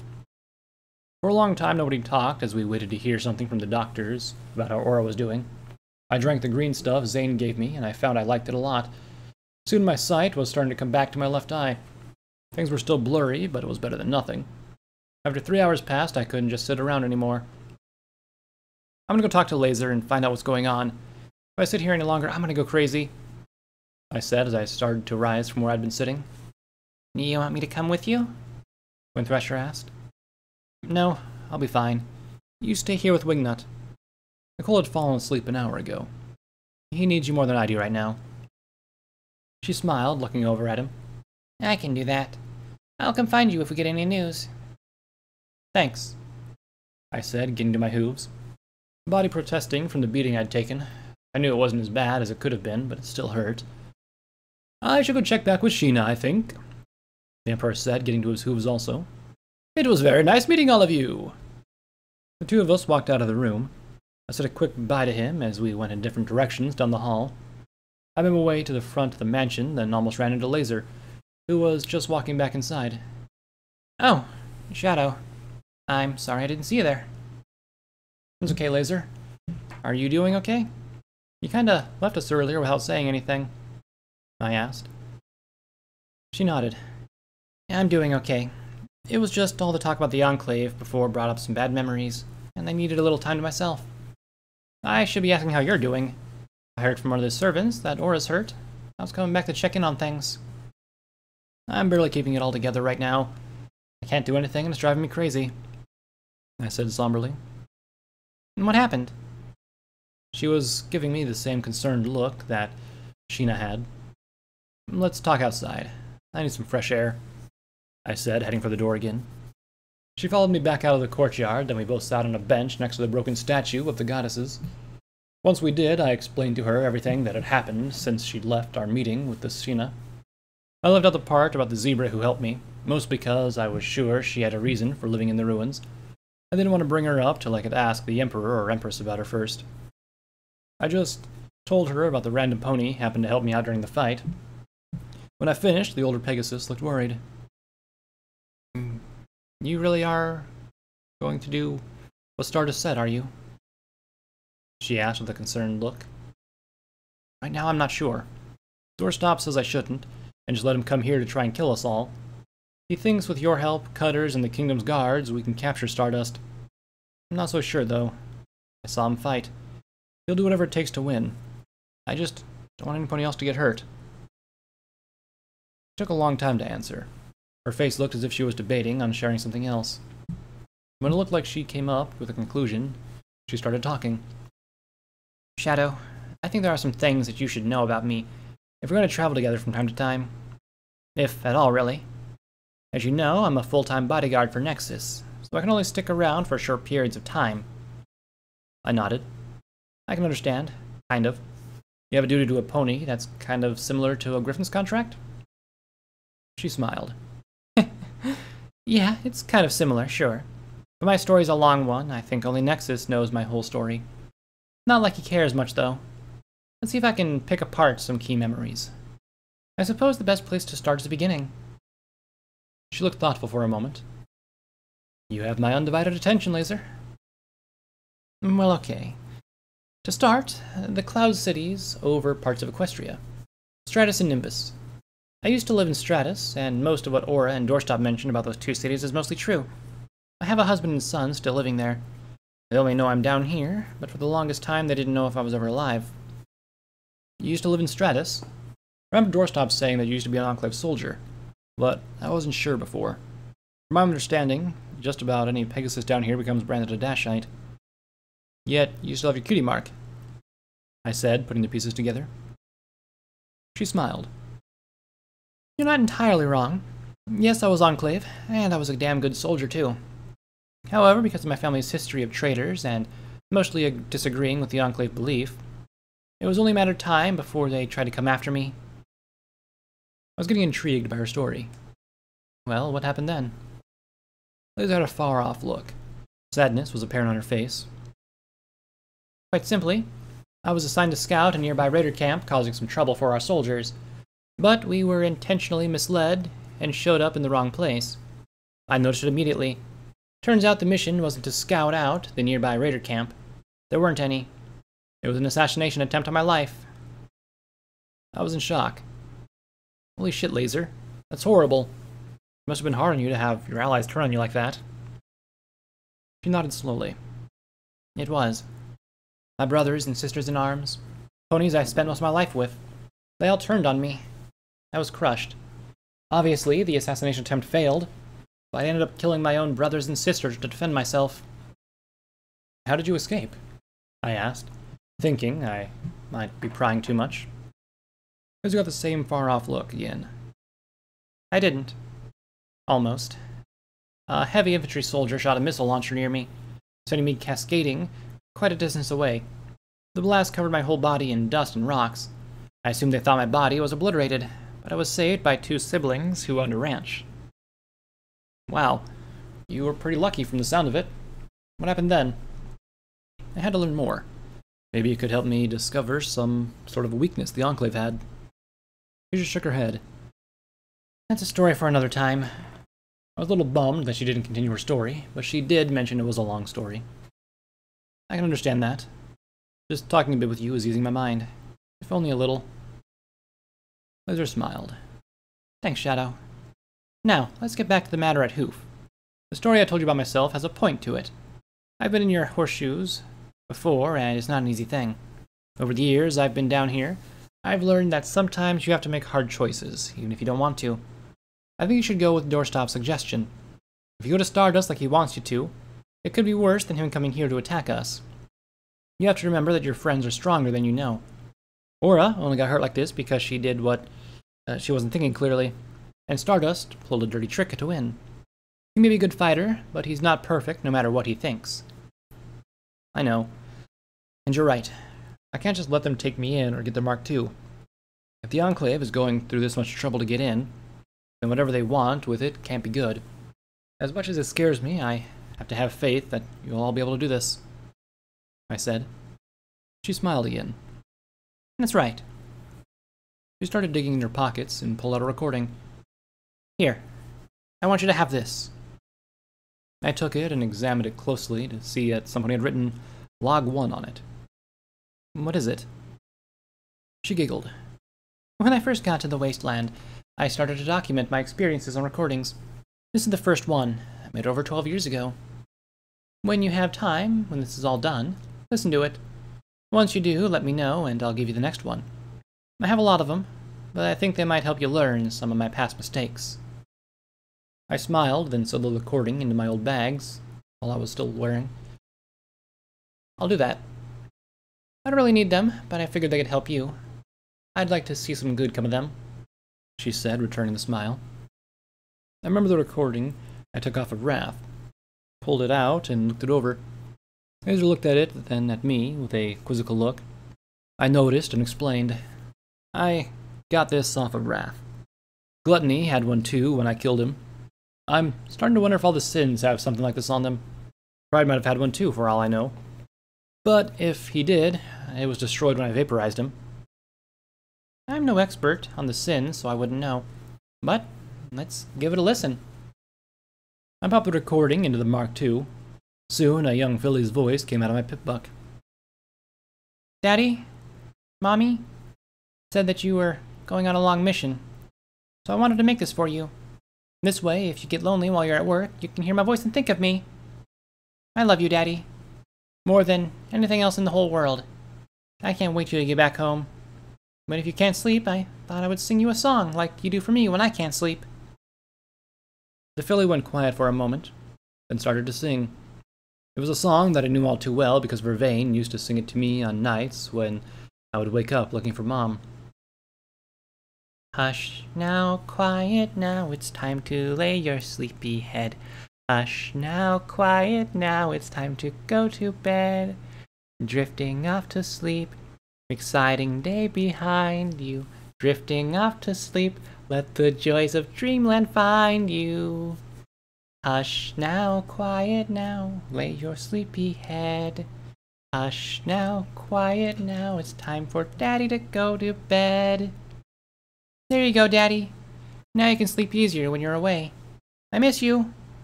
Love you. Good night. The filly's voice stopped with the recording, but her song still echoed in my head. Wrath kept this with him. Why? So he could remember the child he lost? Or was it just because he missed her so much that hearing her voice somehow helped him cope with her loss? Laserlight was crying silently as the recording finished. When I looked over at her, she was smiling and wiped her eyes. Wrath must have loved her so much. I can understand what he felt, losing her like he did. Even if my son isn't dead, I can't see him because I'd put him in danger. I have a similar recording my son gave to me. Granted, it's not as cute as that little filly's voice, but hearing it now and again really helps me cope with, and arming my son and husband with the knowledge of me being alive and down here helps even more. I may not be a parent, but I know that pain of losing some pony like that. I just wonder why he had this on him, I said. She shrugged. I'm pretty sure it was to remind him of who he was before he was a sin. Even if he didn't kill his family, as you said. As a parent, a mother especially, you can never stop thinking about your child, no matter how old we parents get. I put the recording out and slipped it back into my saddlebags. Maybe. But I guess I won't know unless I ask Reed about it. Maybe I should listen to the one I got from Gluttony. It should go with the rest of my stuff, while I can. It's a good idea. Why don't you go do that, and I'll go talk to Doorstop about the plan of his... I nodded, and got to my hooves. Good idea. I'll meet you down there. We both walked past the mansion, Laser heading down to the west hallway. I headed towards the staircase, then stopped when I saw Aura's energy spear lying on the ground a few feet away from where we appeared. And all that had happened, I kind of forgot about it. Walking over, I picked it up and examined it. The crystal on the bottom was still starting to glow with a faint green light again. Lifting it in my magic, I took it with me as I headed out back to our room. It didn't take me long to find it again.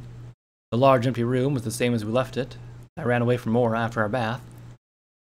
A quick flash of the moment when she was looking down in my eyes flashed in my head. I smiled as I remembered that moment. I only wish I hadn't run off and instead told her how I felt. Maybe things would have been different. Wouldn't have happened the way they did. I shook my head and walked over to where Aura's things were, scattered on the floor, and set her spear down next to them. If she got better, at least she'd still have this one thing that meant the world to her.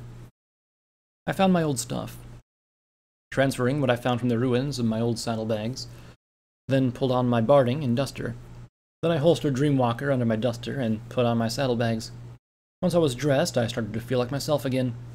Something about donning the duster had completed me. I felt better in it, as if just by wearing it I was a courier mare. I turned and headed back down out of the room. Waiting for me by the door was the tired-looking Sheena. She gave me a tired smile. Ah, I am glad that I found you here. Is Aura okay? I asked, doing my best to keep my voice even. I am not sure yet, but we have done all we can for now. She is sleeping in the ICU right now. I wanted to find you so you could see her. That is, if you so wish, she replied. I nodded quickly. Yeah, is she awake? No, she is not. She needs her rest, but I think she is out of the woods. It will all depend upon how strong she is. She lost a lot of blood, and one of the bullets was lodged an inch away from her heart. She is a lucky griffin to have survived what she did. Sheena started to lead me down the hall and back to the west wing of the mansion. As we walked, I said, She's the strongest griffin I know. If she's made it this far, she'll be fine. Sheena smiled again. My husband is telling your friends right now that she is doing better, but I wanted you to be the first one to see her. I hope you do not mind. I'd rather keep the number of ponies down so she can get some rest. We reached the bottom of the stairs and were walking down the hall, going past the room where my friends were. We passed a few ponies and zebras as we walked, most of them wearing lab coats. How did you find so many doctors? Luck, mostly. But it was also thanks to my husband. He has a group of Pegasi who will do anything they can to find medical ponies to come here, so they can grow our medical staff. Why do you need so many? I asked. We get a lot of ponies who have either been attacked by the Enclave, who were just branded, or found themselves in the wrong place at the wrong time in the wasteland. The kingdom does whatever it can to help ponies, she said, leading me to a slightly open door through which I could see Aura. I will leave you two alone for now. Call me if you need me. I will be just outside the door. I thanked her and then walked in, shutting the door behind me. Aura didn't look good at all. She had bandages all over her, tubes and IVs connected to different parts of her, and a terminal which had some wires connected to her chest, which was making beeping sounds. Her face looked like it did, always, but She looked peaceful when she slept. Right now, she looked like she didn't have a care in the world. It almost made me smile because even when she slept most of the time, she always had a hard look on her features, like she was ready to kick ass at any moment.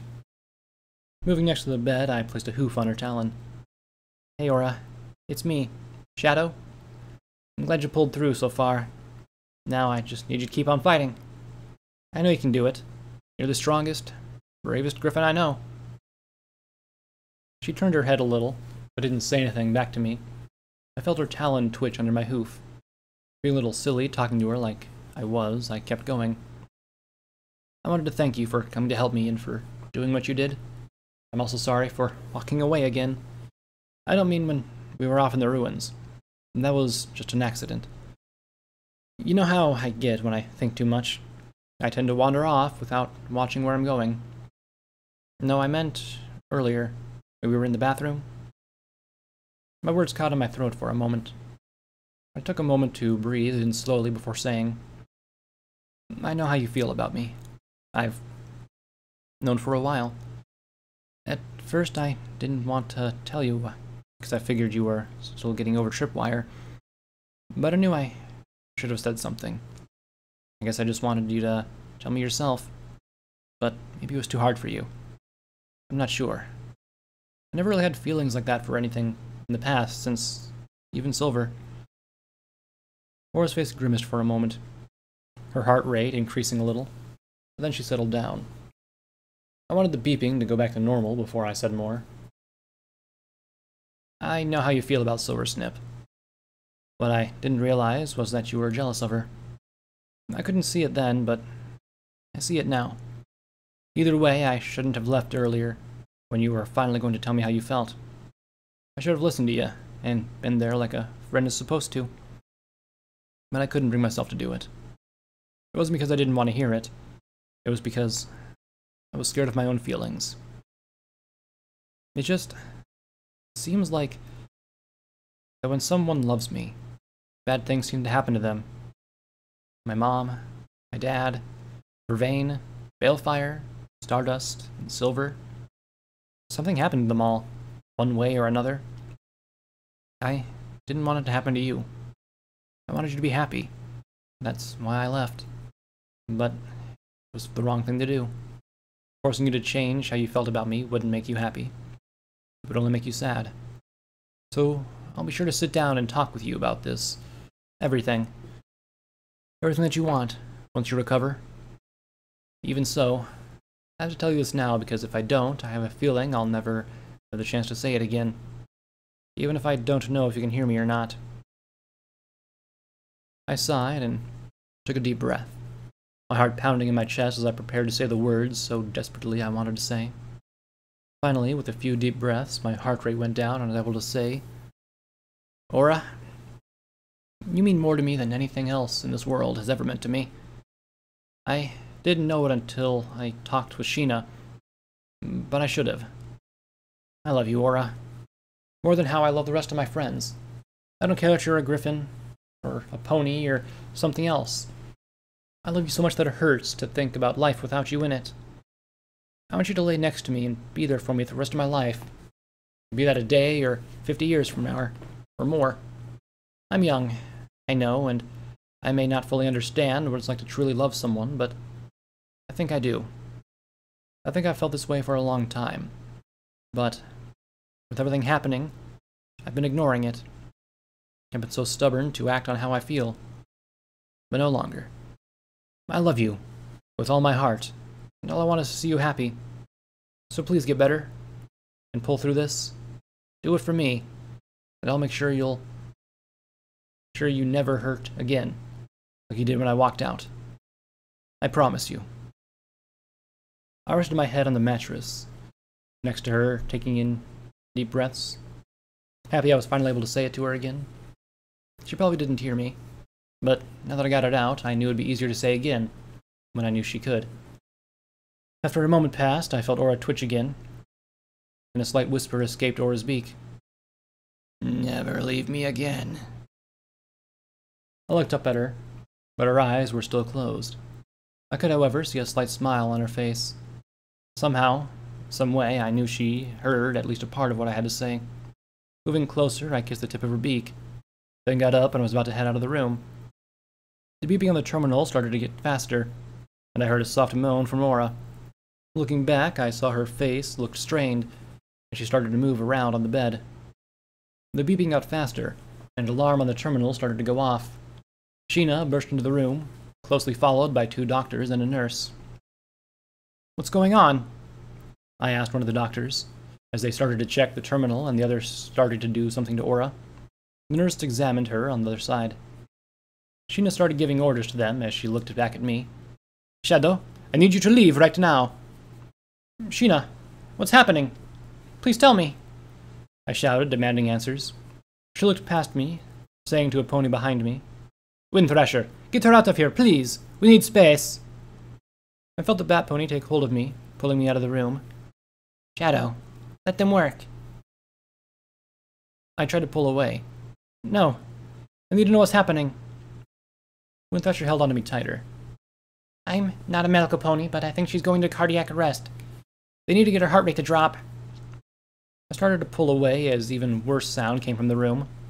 The door was still open, and I could see that Aura had stopped moving. And it was just one continuous beep. "Damn! She needs a defibrillator in here now!" One of the doctors yelled at the nurse, who ran to the corner of the room. "Sheena, start chest compressions while it charges." "Aura," I said.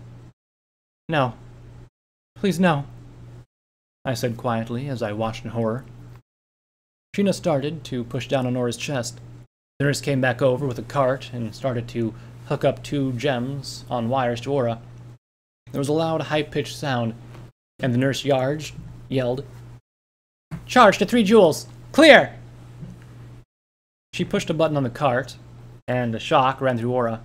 Her body jumped, then Sheena put a hoof to her neck and shook her head. "Begin!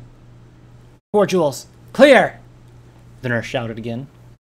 Aura's body jumped again, but still the same sound kept its mocking tone. It was like the wasteland was laughing at our crude attempts to defy its wishes. Sheena yelled again. "Begin! Damn it! Don't do this now!"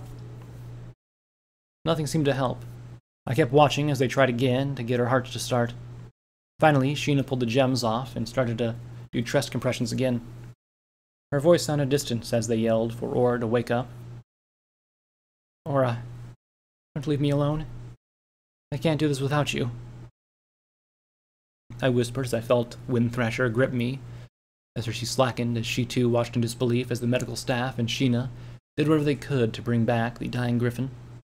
It was too late. I could see it. Every pony I loved either dies or leaves me. I should have known better. But again, I wanted to act like nothing could stop me from being happy. I was wrong. I always would be. You don't fuck with the wasteland, because no matter how hard you try, the wasteland always wins. As I watched the griffin that I loved slip away, something deep down inside me broke. I survived losing my mom, my memories, my home, stardust, silver, and so much more. This time, I couldn't do it. Not again.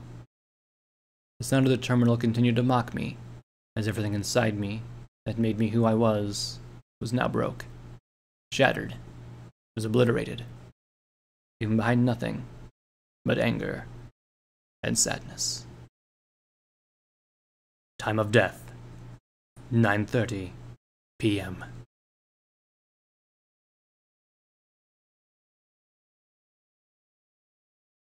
Footnote: Level up. New perk added. Tenacious loyalty. Due to the bond you share with your companions, they will jump in to help you when you are in need of assistance. When your health drops to a dangerously low level, one of your friends will be there to protect you and fight in your stead. Be warned, this perk can have devastating consequences, so keep a watchful eye on how much damage you